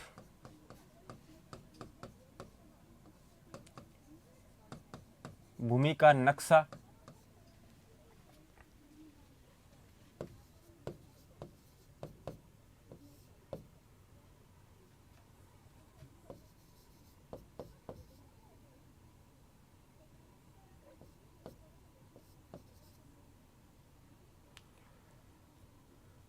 भूमि की खसरा संख्या,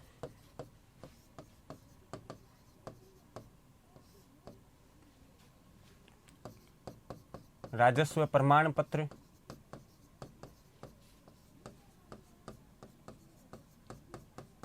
आदि को सुरक्षित रखता है।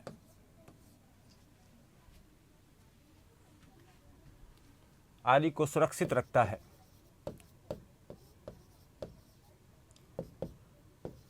इन अभिलेखों में भूमि की प्रकृति, क्षेत्रफल, मालिकाना हक, फसलों की स्थिति,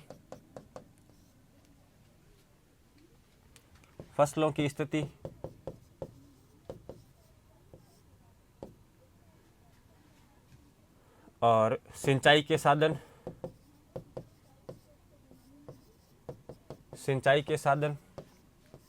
आदि की जानकारी होती है।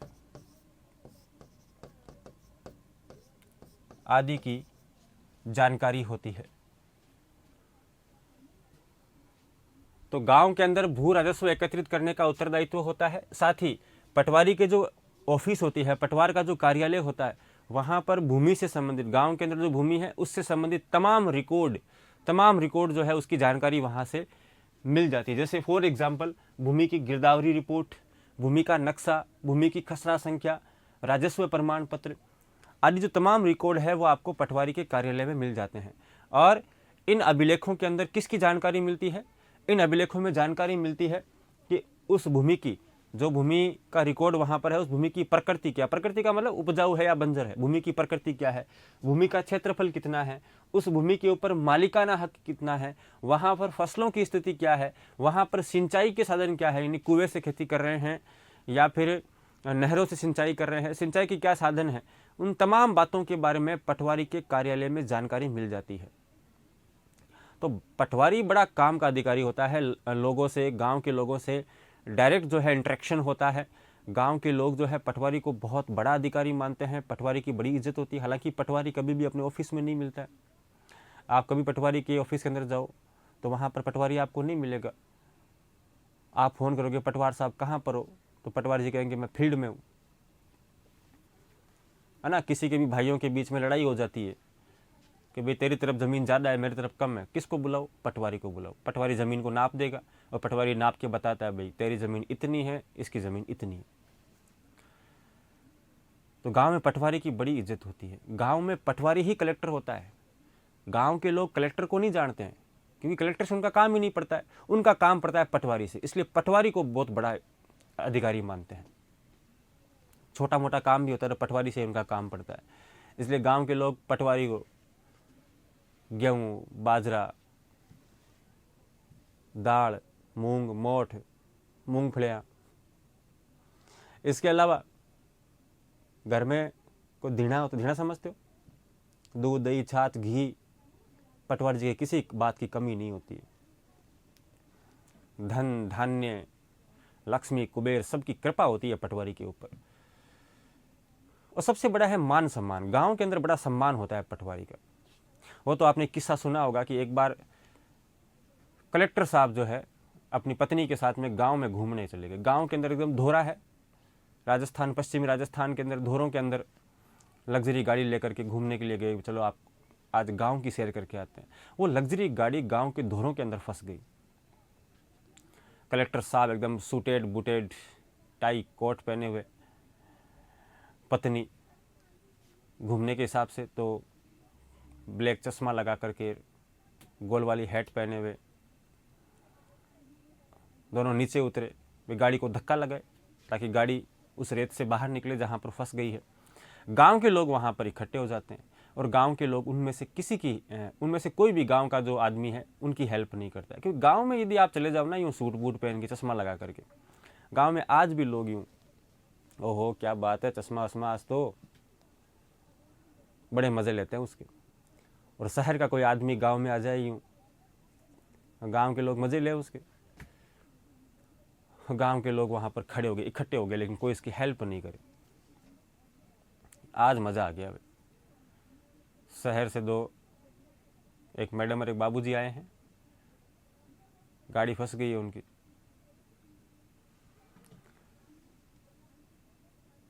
इधर से उसी समय जो है वहाँ से पटवारी निकलता है स्कूटर लेकर के अपना, और पटवारी का स्कूटर वहाँ पर रेत में फंस जाता है। गांव वालों ने पटवारी को कंधे पर बिठा करके ऑफिस तक छोड़ के आए कि पटवार साहब आपको तकलीफ नहीं होने देंगे, हमारे जीते जी। और पटवारी गांव में आकर के दुख पाए, ऊपर वाला न्याय करता है, भगवान देखता है ऊपर। पटवारी के साथ अन्याय कैसे हो सकता है, पटवारी परेशान कैसे हो सकता है? भाई साहब भगवान है, ऊपर भगवान है, नीचे पटवारी है। तो पटवारी जी को सह सम्मान एकदम 4-5 लोग उसके स्कूटर को लेकर के जाए, 2-4 लोग उसको कंधों पर बिठा करके और ऑफिस तक छोड़ने के लिए जाए। कलेक्टर की वाइफ ने देखा कि ये कौन है जिसको गांव वालों ने इतना सम्मान दिया। कलेक्टर ने कहा कोई नहीं, पटवारी है। तो भोली भाली वो कलेक्टर साहब की वाइफ, उसने कहा कि थोड़ा और पढ़ लेते, आप भी पटवारी बन जाते, कम से कम इज्जत तो मिलती, क्या कलेक्टर बने हुए घूमते हो। उसकी वाइफ को लगा भाई बड़ा अधिकारी है, इतना मान सम्मान मिल रहा है, कलेक्टर की क्या औकात है पटवारी के सामने। तो ये बात है जी, गांव के अंदर पटवारी जो होता है वो भगवान के बराबर होता है। तो ये पटवारी के जो है कार्य है। सबसे निम्न स्तर का अधिकारी होने के बावजूद भी सबसे ज़्यादा इज्जत जो होती है वो पटवारी की होती है।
गिरदावरी रिपोर्ट क्या होती है? गिरदावरी रिपोर्ट का मतलब होता है फसल का आंकलन करना, कौन सी भूमि पर कितनी फसल होगी, पहले से उसका आंकलन कर लेना। बाद में उसकी रिपोर्ट बनती है कि इस ज़मीन पर इतने बीघा गेहूँ हुए, इतने बीघा में इतनी बोरी गेहूँ हुए, इतने बोरी मोठ हुए, इतने बोरी मूंग हुए, तमाम चीज़ों का रिकॉर्ड बनता है, रिपोर्ट बनती है एक, उसको बोलते हैं गिरदावरी रिपोर्ट। मेरी बात का तो जवाब दे दो सर, कौन सी बात है आपकी? देखा नहीं जी मैंने। चलो, पटवारी के कार्य। पटवारी के कार्य के बाद में ये आपका हो गया भाई जिला प्रशासन, डिस्ट्रिक्ट एडमिनिस्ट्रेशन। जिला प्रशासन में जो है पुलिस प्रशासन भी आता है, तो पुलिस प्रशासन के बारे में भी 4-5 बातें अपन लिखते हैं एग्जाम में। जो है कई बार पुलिस प्रशासन के बारे में भी क्वेश्चन पूछ लेते हैं। लिखेंगे जिले का पुलिस प्रशासन, जिले का पुलिस प्रशासन।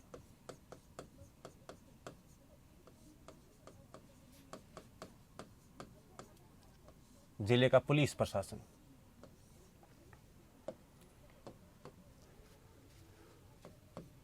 देखिए पुलिस प्रशासन, पुलिस प्रशासन राज्य सूची का विषय है। पुलिस प्रशासन राज्य सूची का विषय है, जो राज्य के गृह विभाग के अधीन आता है। राज्य के गृह विभाग के अधीन आता है।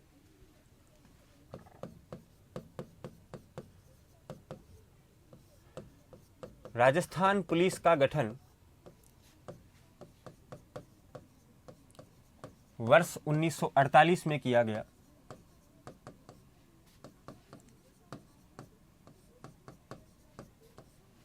जिसका कार्यालय या जिसका मुख्यालय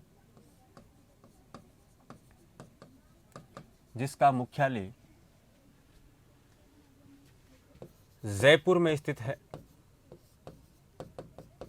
जिसका मुख्यालय जयपुर में स्थित है।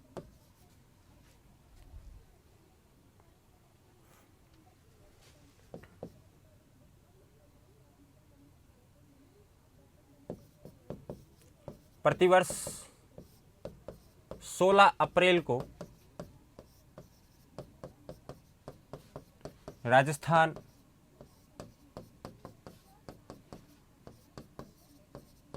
पुलिस दिवस के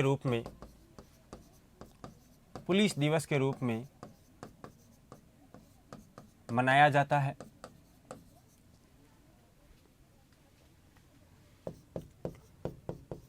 राजस्थान पुलिस का प्रतीक चिन्ह, राजस्थान पुलिस का प्रतीक चिन्ह चित्तौड़ का विजय स्तंभ है। चित्तौड़ का विजय स्तंभ है।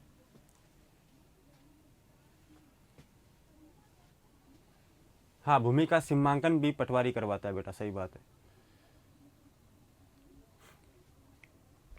तो पुलिस प्रशासन आपको पूछे भाई पुलिस प्रशासन कौन सी सूची का विषय है, संघ सूची, राज्य सूची या समवर्ती सूची? तो पुलिस प्रशासन जो है वो राज्य सूची का विषय है, स्टेट लिस्ट का विषय है, राज्य सूची का विषय है। साथ ही ये किसके अधीन आता है? तो राज्य के गृह विभाग के अधीन, होम मिनिस्ट्री, राज्य का जो गृह विभाग होता है, होम मिनिस्ट्री होती है, उसके अंडर में आता है पुलिस प्रशासन।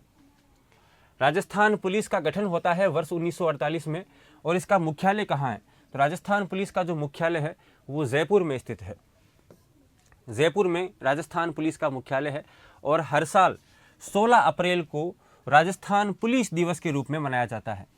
16 अप्रैल को हर साल राजस्थान पुलिस दिवस के रूप में मनाते हैं। और राजस्थान पुलिस का प्रतीक चिन्ह क्या है? चित्तौड़ का विजय स्तंभ। चित्तौड़गढ़ में जो विजय स्तंभ है वो विजय स्तंभ राजस्थान पुलिस का प्रतीक चिन्ह है।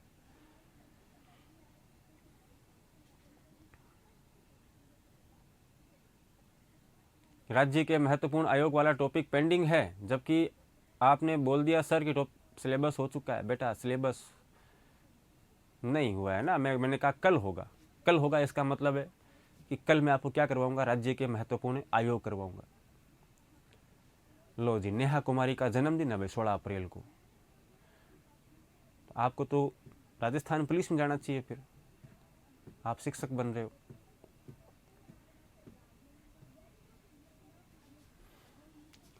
तो राजस्थान पुलिस का प्रतीक चिन्ह क्या है? चित्तौड़ का विजय स्तंभ है। अब यदि हम बात करेंगे कि जो हमारे राजस्थान की पुलिस है, उस राजस्थान की पुलिस का सबसे बड़ा अधिकारी कौन होता है? जैसे हम बात करते हैं कि राजस्थान में सबसे बड़ा प्रशासनिक अधिकारी होता है मुख्य सचिव, उसी प्रकार से पुलिस विभाग का सबसे बड़ा अधिकारी कौन होता है? तो राजस्थान पुलिस का सबसे बड़ा अधिकारी होता है, वो होता है डीजीपी।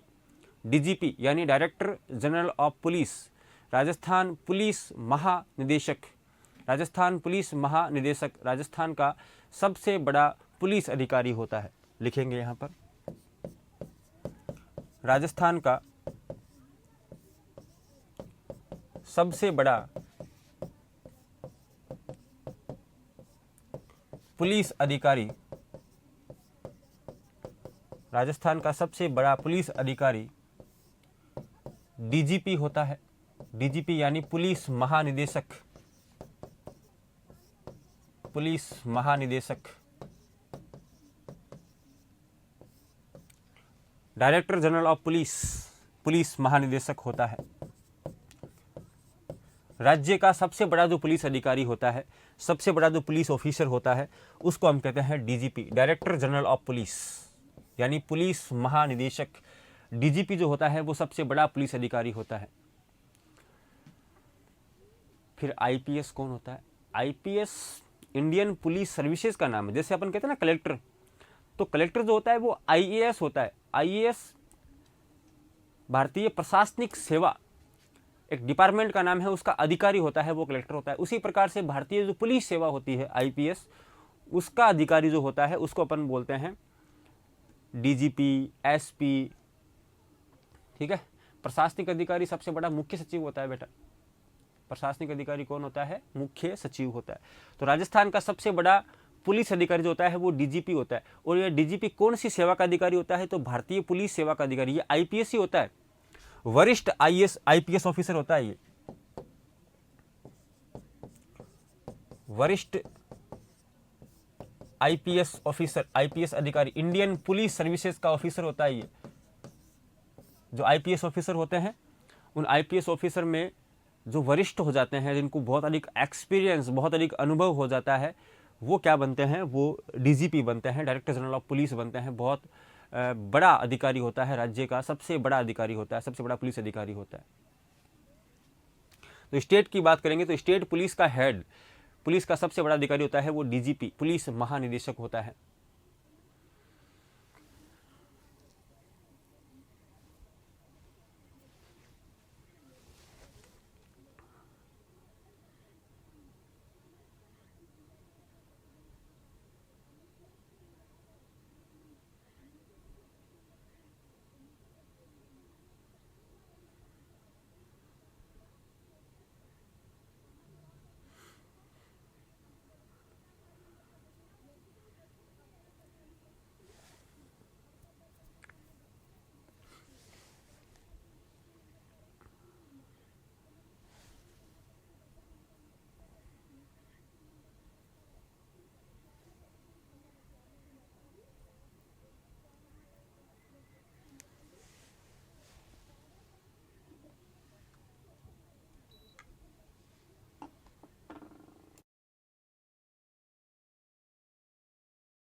प्रेजेंट में कौन है सर जी? क्या प्रेजेंट में कौन? डीजीपी। वर्तमान में डीजीपी है उत्कल रंजन साहू।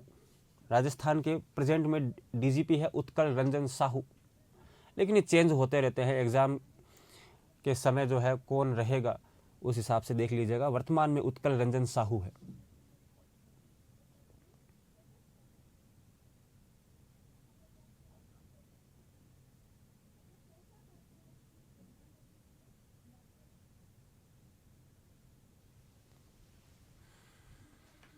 चलिए, तो ये तो बात होगी राज्य की। राज्य का सबसे बड़ा पुलिस अधिकारी डीजीपी होता है। अब यदि हम बात करेंगे जिले में, तो जिले का सबसे बड़ा पुलिस अधिकारी कौन होता है? जिले का सबसे बड़ा पुलिस अधिकारी, जिले का सबसे बड़ा पुलिस अधिकारी, डिस्ट्रिक्ट की बात करेंगे, जिले की बात करेंगे, तो जिले का सबसे बड़ा पुलिस अधिकारी एसपी होता है। एसपी, जिसको हम हिंदी में बोलेंगे पुलिस अधीक्षक।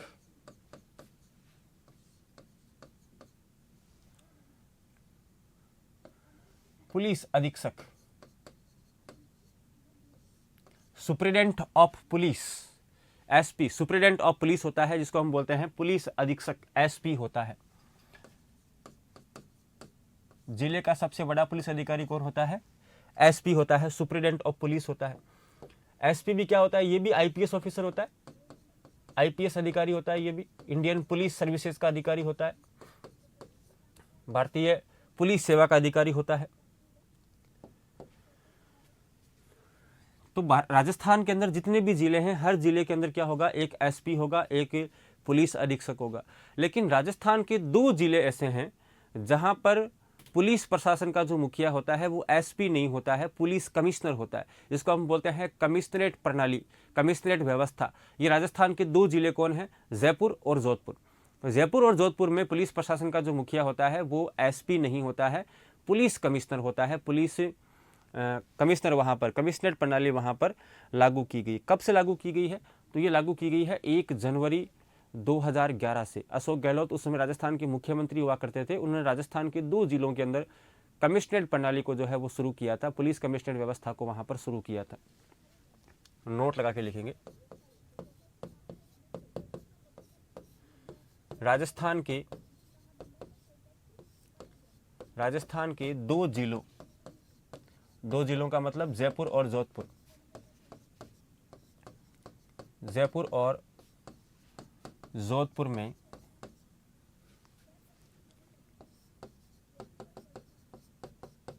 पुलिस प्रशासन का मुखिया, जयपुर और जोधपुर में पुलिस प्रशासन का मुखिया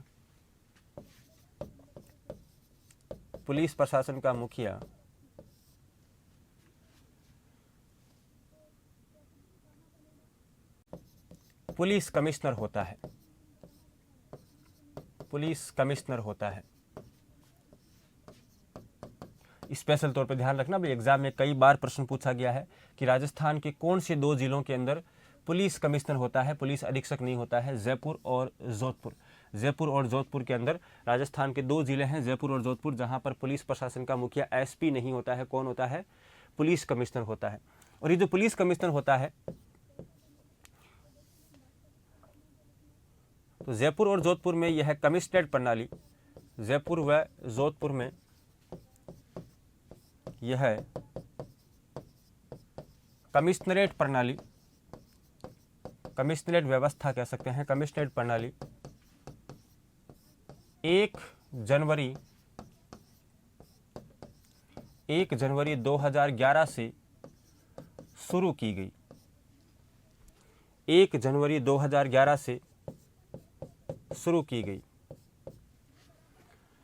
राजस्थान के 2 जिले यानी जयपुर और जोधपुर में पुलिस प्रशासन का मुखिया कौन होता है? पुलिस कमिश्नर होता है। और ये जो कमिश्नरेट प्रणाली है, ये कमिश्नरेट प्रणाली शुरू कब होती है? तो ये कमिश्नरेट प्रणाली शुरू होती है आपकी 1 जनवरी 2011 से। 1 जनवरी 2011 से राजस्थान में पुलिस कमिश्नरेट जो प्रणाली है ये शुरू होती है। बाकी सब जिलों में एसपी बनता है, लेकिन इन 2 जिलों में जयपुर और जोधपुर के अंदर एसपी नहीं होता है, पुलिस कमिश्नर होता है। क्या फ़र्क होता है भाई? बाकी में एसपी है, इसमें पुलिस कमिश्नर, दोनों में फ़र्क क्या होता है? तो दोनों में पावर का फ़र्क होता है। पुलिस कमिश्नर जो होता है वो अधिक पावरफुल होता है एसपी की तुलना में, और पुलिस कमिश्नर के पास में मजिस्ट्रेट पावर भी होती है। जिस प्रकार की पावर जिले में कलेक्टर के पास में होती है, कलेक्टर के पास में मजिस्ट्रेट पावर होती है, दंड देने की शक्तियाँ होती है। उसी प्रकार की जो शक्तियाँ पावर होती है वो जयपुर और जोधपुर के अंदर पुलिस कमिश्नर के पास में होती है। पुलिस कमिश्नर के पास में मजिस्ट्रेट पावर होती है, जो पावर कलेक्टर के पास में होती है। तो ये एसपी में और पुलिस कमिश्नर में फ़र्क होता है, जो कि राजस्थान के 2 जिलों के अंदर है। एसआई कौन होता है? एसआई थानेदार होता है बेटा, सब इंस्पेक्टर थानेदार होता है, एक थाने का इंचार्ज होता है ये।